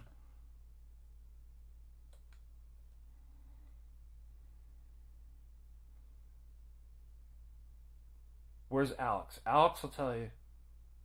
What group of people have we been dealing with that basically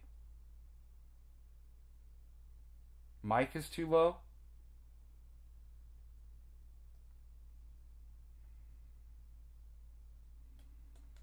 Hold on.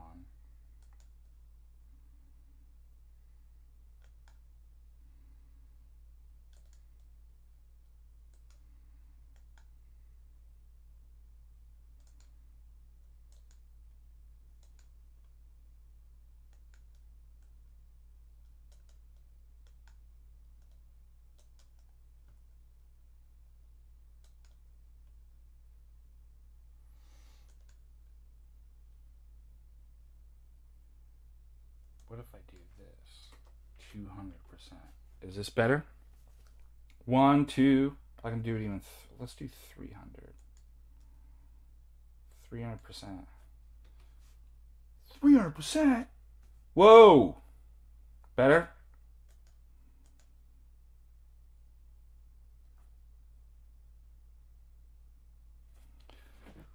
How's that? Does that sound real nice?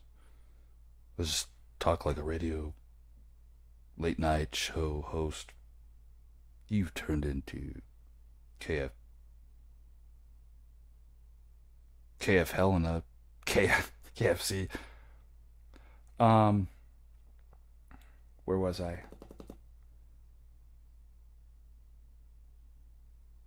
Jonah Slave, 499. Father, does Jesus need me to always be suffering? Yeah, it gives you rest. He knows what's...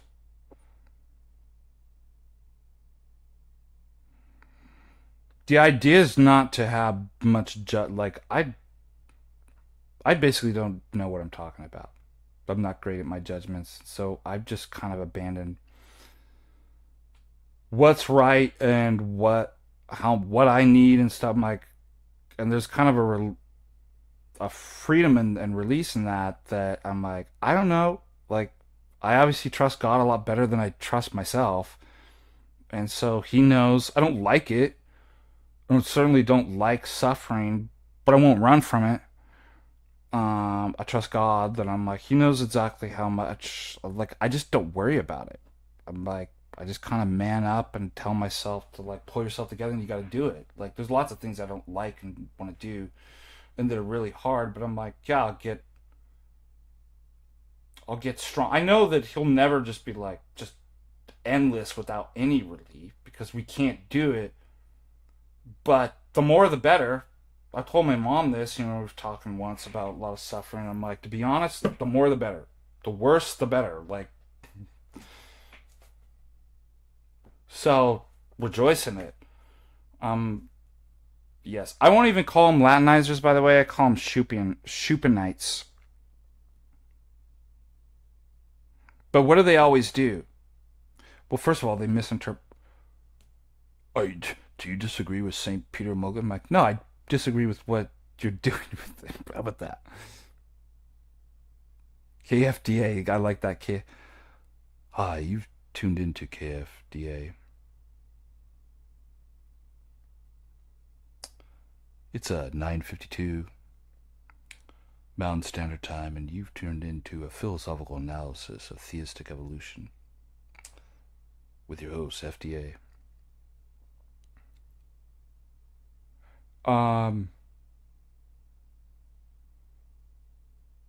But suppose Peter Moglia, and what's the other one they like to constantly pull? Like, suppose is right. Suppose they've got, just like the Protestants, the right interpretation, and we're all wrong. They're like, do you disagree? It's like, well, if he's wrong, I do. How about that? I mean, it's what I'm going to say. Do you disagree with his father that 2 + 2 is 7? It's like, yeah, like, if it's wrong. Well, then you're a saint? I'm like, no, I don't think I have to be a saint to realize when somebody's wrong about something that obvious. But what even consent, remember, orthodoxy isn't simply consensus of the fathers, it's kataholos. Consensus of the fathers is an essential part of. So what do? Just like every heretics, they pick a piece of the whole and present it if it's the whole. The consensus of the fathers is that babies burn in hell who are not baptized. You're not going against the consensus of the fathers, are you? So, I didn't even think about it. It's like, oh, actually, this is a good argument. If you're using that, then you have to believe in 4 elements, correct? That's my point. So let's go back to that. I think that's an interesting... and I wouldn't ever say that it's dogmatic that you believe it's a young. It's like, and I think you ought to. And I think that even in the 3 categories, they're not discrete. Like, here's where it cuts off.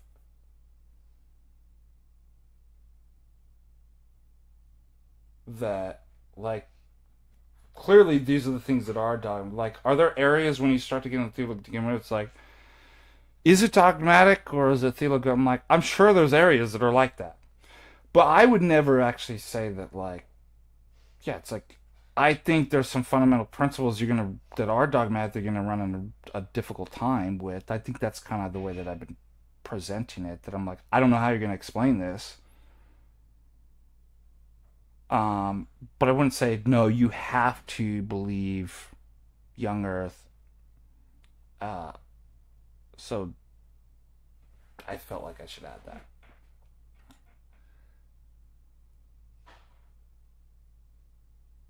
No, he doesn't, of course, throw babies in.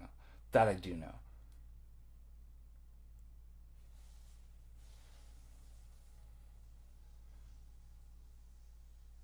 Yeah, and so anyways, we're giving arguments for why we think I was giving my own arguments in my own head, in my own channel. What if it's like you're not even... What if you're just like all... just AI manifestations in my own mind, just telling me what I want to hear. Except for the guy that's like, somebody call the police on this deacon.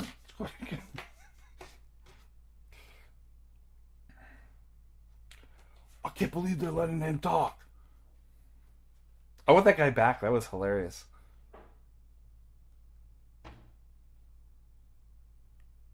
I've heard that one before. That one always cracks me out. All right, I gotta stop.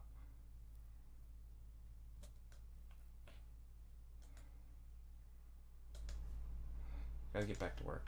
No silliness. Remember? That's when they ordained me. They were like, you never ever tell a joke. Do you believe in a jokeless church? I'm like, yes, I believe. Do you renounce jokes and comedy in all its ways? Yes, I renounce. Have you renounced comedy and using satire? I haven't. Okay, I'm done. Let's go. I have to believe that. In terms of optics, how they understand your eyes to work is that they think your eyes are filled with a subtle fire, and that subtle fire shoots out, and it goes and it finds other light or subtle fire, and it returns to your eye, and that's how your eyes work. Do I need to believe that? They also believe in spontaneous generation. This is the belief that really was prominent in most thinkers up through the medieval era, which is to say the reason suddenly maggots will appear in something is because they're spontaneously generated. Flies and maggots just burst into being. And many amongst the medievals thought that was because the devil is the one who creates flies out of nothing, mocking the creative power of God by creating ex nihilo. Now that theory has been shown to be demonstrably false, but do I need to believe in it if I can produce a sufficient number of patristic texts that show that the Church Fathers presumed spontaneous generation is true? I hope not. And this, I think, gets us to something that is really quite important. And it's the difference between a substantive consensus and a non-substantive consensus. A substantive consensus is something that is about the faith, once given over to the saints. Clearly, all of the things that we find in the 7 ecumenical councils are a matter of consensus that concerns the faith. The ecumenical councils are clear about this. All of them declare, this is the faith of the apostles. This is the faith that we received. Well, when they do that, what sort of things are they talking about? They don't mention anything about spontaneous generation. They don't mention anything about optics. What they talk about are things like the Holy Trinity, the common nature of the persons of the Trinity, Christ's two natures, and him becoming flesh for us, and the other such doctrines. In other words, the consensus here is a consensus about the faith, once given over to the saints. And when you look at every ecumenical council, what you can see is the fathers clearly believe that the topic at hand is something that concerns the faith, and that, if gotten wrong, undermines the gospel itself. Now, clearly, whether or not all things are composed of four elements, or whether or not your eyes contain subtle fire, or whether or not spontaneous generation is true, from what I can tell, has no bearing whatsoever on the faith once given over to the saints. Hence, even if we can find a consensus amongst the Eastern Fathers on some of those topics, and we can, you're not bound to hold them, because the consensus that matters is the consensus that's about the faith once given over to the saints, and those aren't about that. Now, I can immediately hear an objection which suggests that when we're talking about the age of the earth, we are talking about the book of Genesis, which means we are talking about the Bible. So clearly, we are talking about the faith. And this cannot be bracketed in the same way that, say, optics can be bracketed. But here's the problem. There are a few other things in the Eastern Fathers that we can find consensus on that concerns the order of the world and the making of the world. The Eastern Fathers tend to be geocentrists. I think the earth is the center of the cosmos. One of the things they also think is that the planets move in perfectly circular motion, as opposed to in ellipses. And by the way, they also think that these planets move by rolling on crystalline spheres. Now, all three of those things are demonstrably false. Are we required to hold those? Because when talking about the creation of the world and talking about the order of the cosmos, they presume such things. And when I say that these are part of a consensus, I mean you can find these points in the Cappadocians, Basil of Caesarea, Gregory of Nyssa, Gregory of Nazianzus, John Chrysostom, John of Damascus. So there you go. I have a consensus of the fathers. By the way, you guys are going to laugh at this, but do you know what I'm going to say?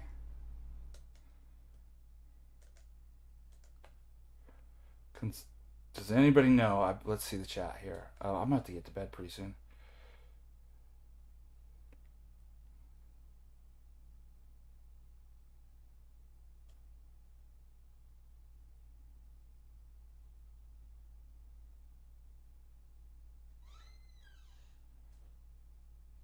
Yeah, base geocentric. Like, I actually... Okay, it's a little bit nuanced, but where is... Look at this. In my science section. My science... Geocentricity. I got some... If I got a science book about it, it's gotta be true. Let me tell you what I think. I want it to be true. I really do. I'm not smart enough. I haven't figured it out. There's some anomalies and things that, and one of them I've talked to some of you about is Foucault's pendulum. Like, I don't know how to explain that from a geocentric. There's a couple other things too, but I would love to. I would love to prove geocentrism. I'm just not smart enough. I haven't figured it out. Now, good news is it doesn't look like anybody else is smart enough to figure it out too. So maybe Neo Tycho. We used to always make jokes in undergrad. Tycho Brahe. What are you doing? Just reading some Tycho Brahe. Be a lot better if we're reading Tycho Brahe. Who's taller, you or Jay? Oh, that's a good question. I think I am. I have some, not by much.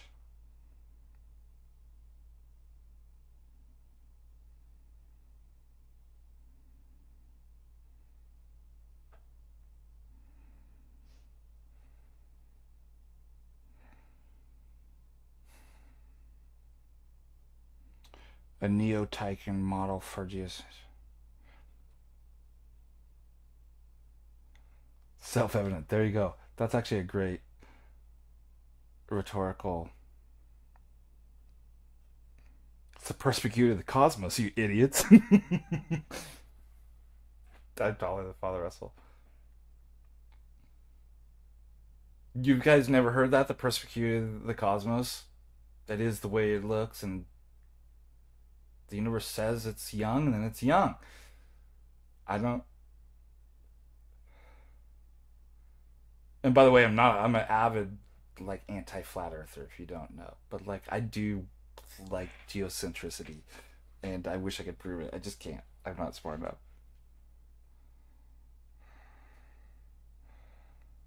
But I'm gonna start using that. Yeah, explain tag for the next hour. Oh, hi, Thomas.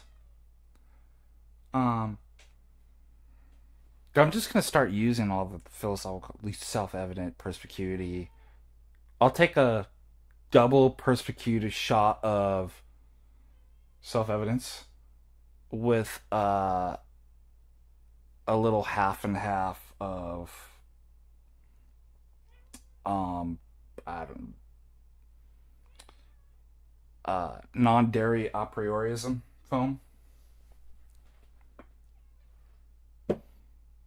Imagine me going to the coffee shop and ordering that. I'd be like, get out.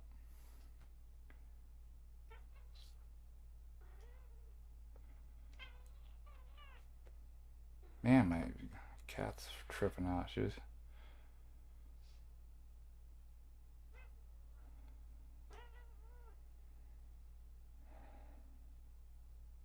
$172. This is great. Thank you, Alex, for. I hope you guys had a heck of a time and that.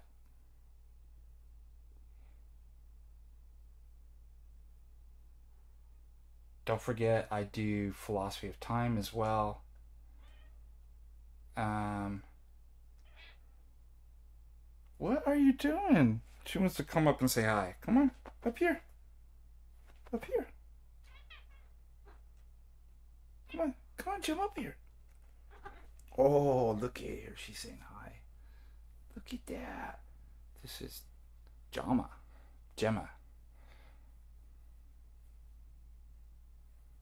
Yeah, say hi to everybody. Philosophical cats. 3 I'm a Trinitarian. And they're all siblings. Yeah, okay, so by the way, what do you guys want to do? Obviously, I'm not gonna be able to finish this tonight. You're doing a good job. Thank you. That actually feels really good. Especially with a $5 tip. Time keeps on slipping into the future. How about time is on our side? Yeah, you might. Johann Thayer Christ might enjoy my philosophy of time. I go through like Einstein's relativity, uh, Newton, all the philosophers as well. Um, Thinking of the theology of time.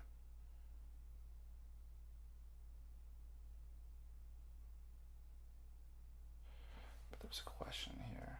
Oh, I remember. So, in light of somebody was saying, what do you think? We are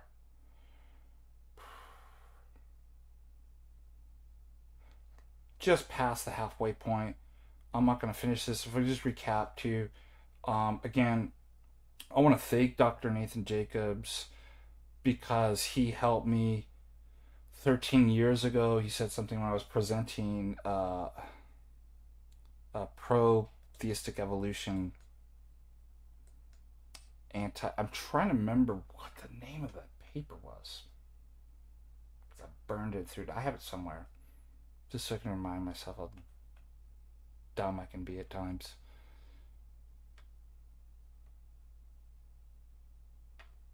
He presented this argument about nominalism to me, and it got to, like, I started thinking about it, it got to me. So I think that's good. I haven't seen his other video about there's no death before the fall. I generally know the argument. I know some priests too. It has to do with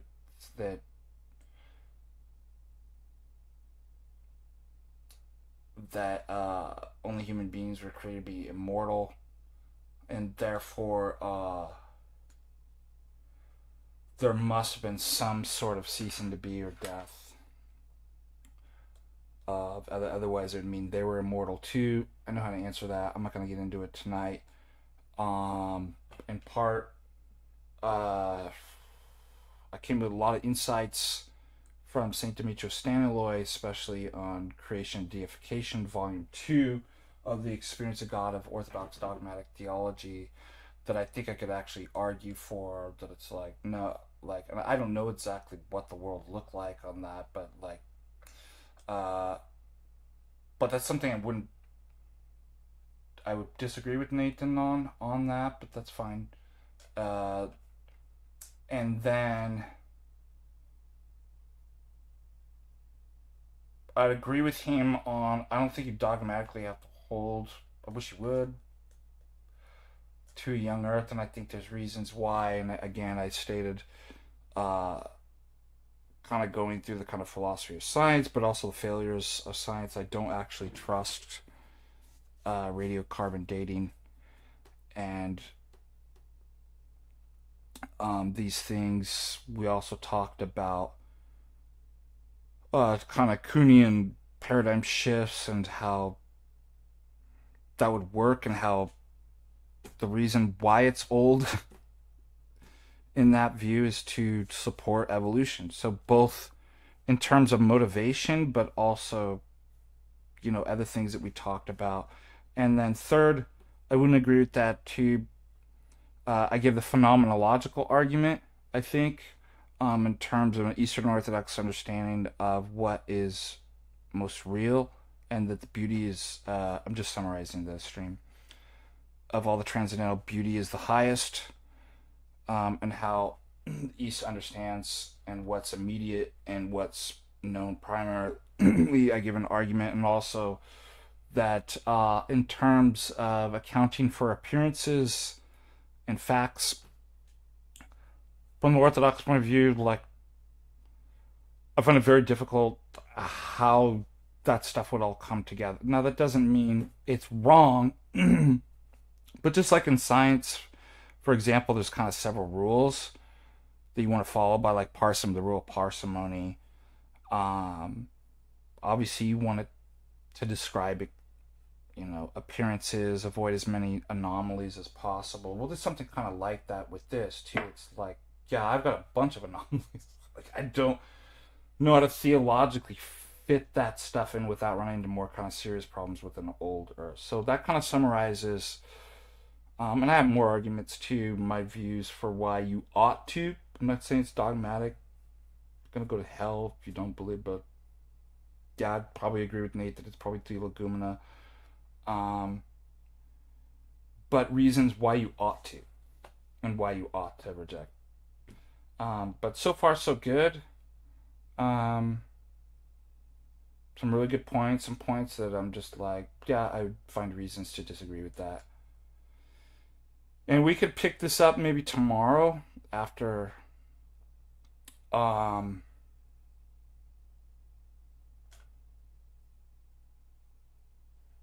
the morning prayers, but I'll do my evening prayers right now, and then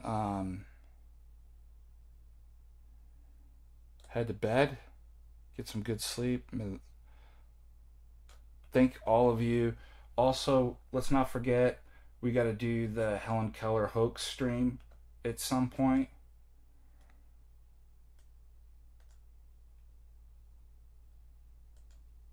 I really kind of wanted to do that one. That would have been great.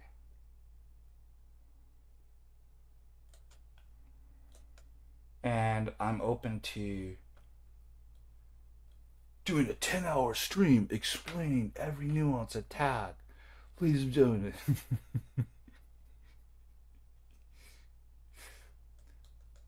Tag for autism. How tag cured autism. How tag cured my autism. That'll be the next.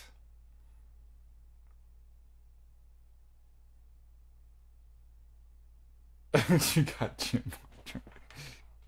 He is. I think I saw that. Like, he just like, I seen him as a streamer. Was like, he's just getting aggravated. He's just like, keep like, every time somebody says something stupid, take a sip. It's not alcohol. It's agua mineragua. It's mineral. Wow, how clever. Mexicans are so clever. It's amazing. They actually took mineral and agua, which means water, and they put it into a word. Mineragua. That is amazing. If there's anything that we've learned tonight, it's that you can combine Mexican, Spanish words into other words. Into this is like that's like semantic sigilism. Just mix the words together, cast a spell upon the person that you. It's like Pellegrino. We have Pellegrino. It just goes flat too fast, and it's not. It's fizzy, and it's Italian. And it's not Mexican.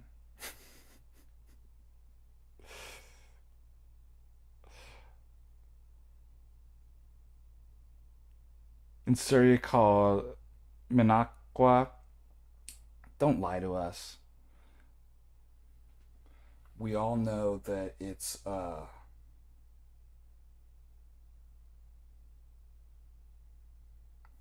that Serbian water is Slivovic. Do I look dumb to you? There's no Serbian water Slivovic. Like, you can't fool me. Yeah, the fizz is goated for sure. Love it.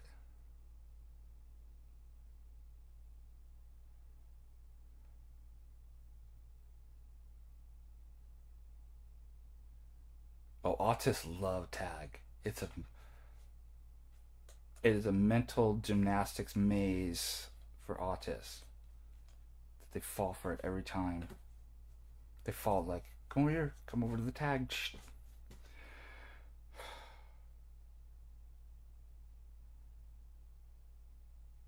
Big pleasure. God bless you guys. Thank you for your support, your prayers, good times. Thanks, Alex, for dumping in. If you haven't liked or subscribed to Particular Faith, we do a lot of high IQ stuff here, but we also do comedy. We have a good time. I often don't take myself too seriously. I think that's a good thing too. And we have some humor in there. But we learn a lot of good stuff too. And of course, for any of those that want to join prayers, if you have prayer requests too, I love praying for you guys. And I allow people to put the prayer requests. People say, do I have to be Orthodox? Absolutely not. You don't have to be Orthodox for me to pray for you. And for you to join. The more the merrier, and the better. So until then, God bless you, keep you, let His grace shine upon you, and preserve you. Try to do 9:30 Mountain Standard Time. But I'm on some, a little bit more flexible. Depends on if I get any sleep tonight. Yeah, I feel tired now, but I have insomnia. I've always had it since I was probably like a sophomore, junior in high school. And so it takes me like an hour or two to get to bed. My mind, unless I've worked out like all day doing something physical.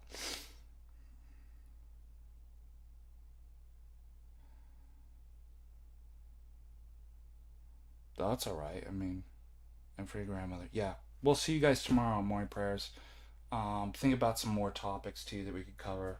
This is great. Hopefully we'll try to finish this and we'll go to some other stuff. Until next time, God bless.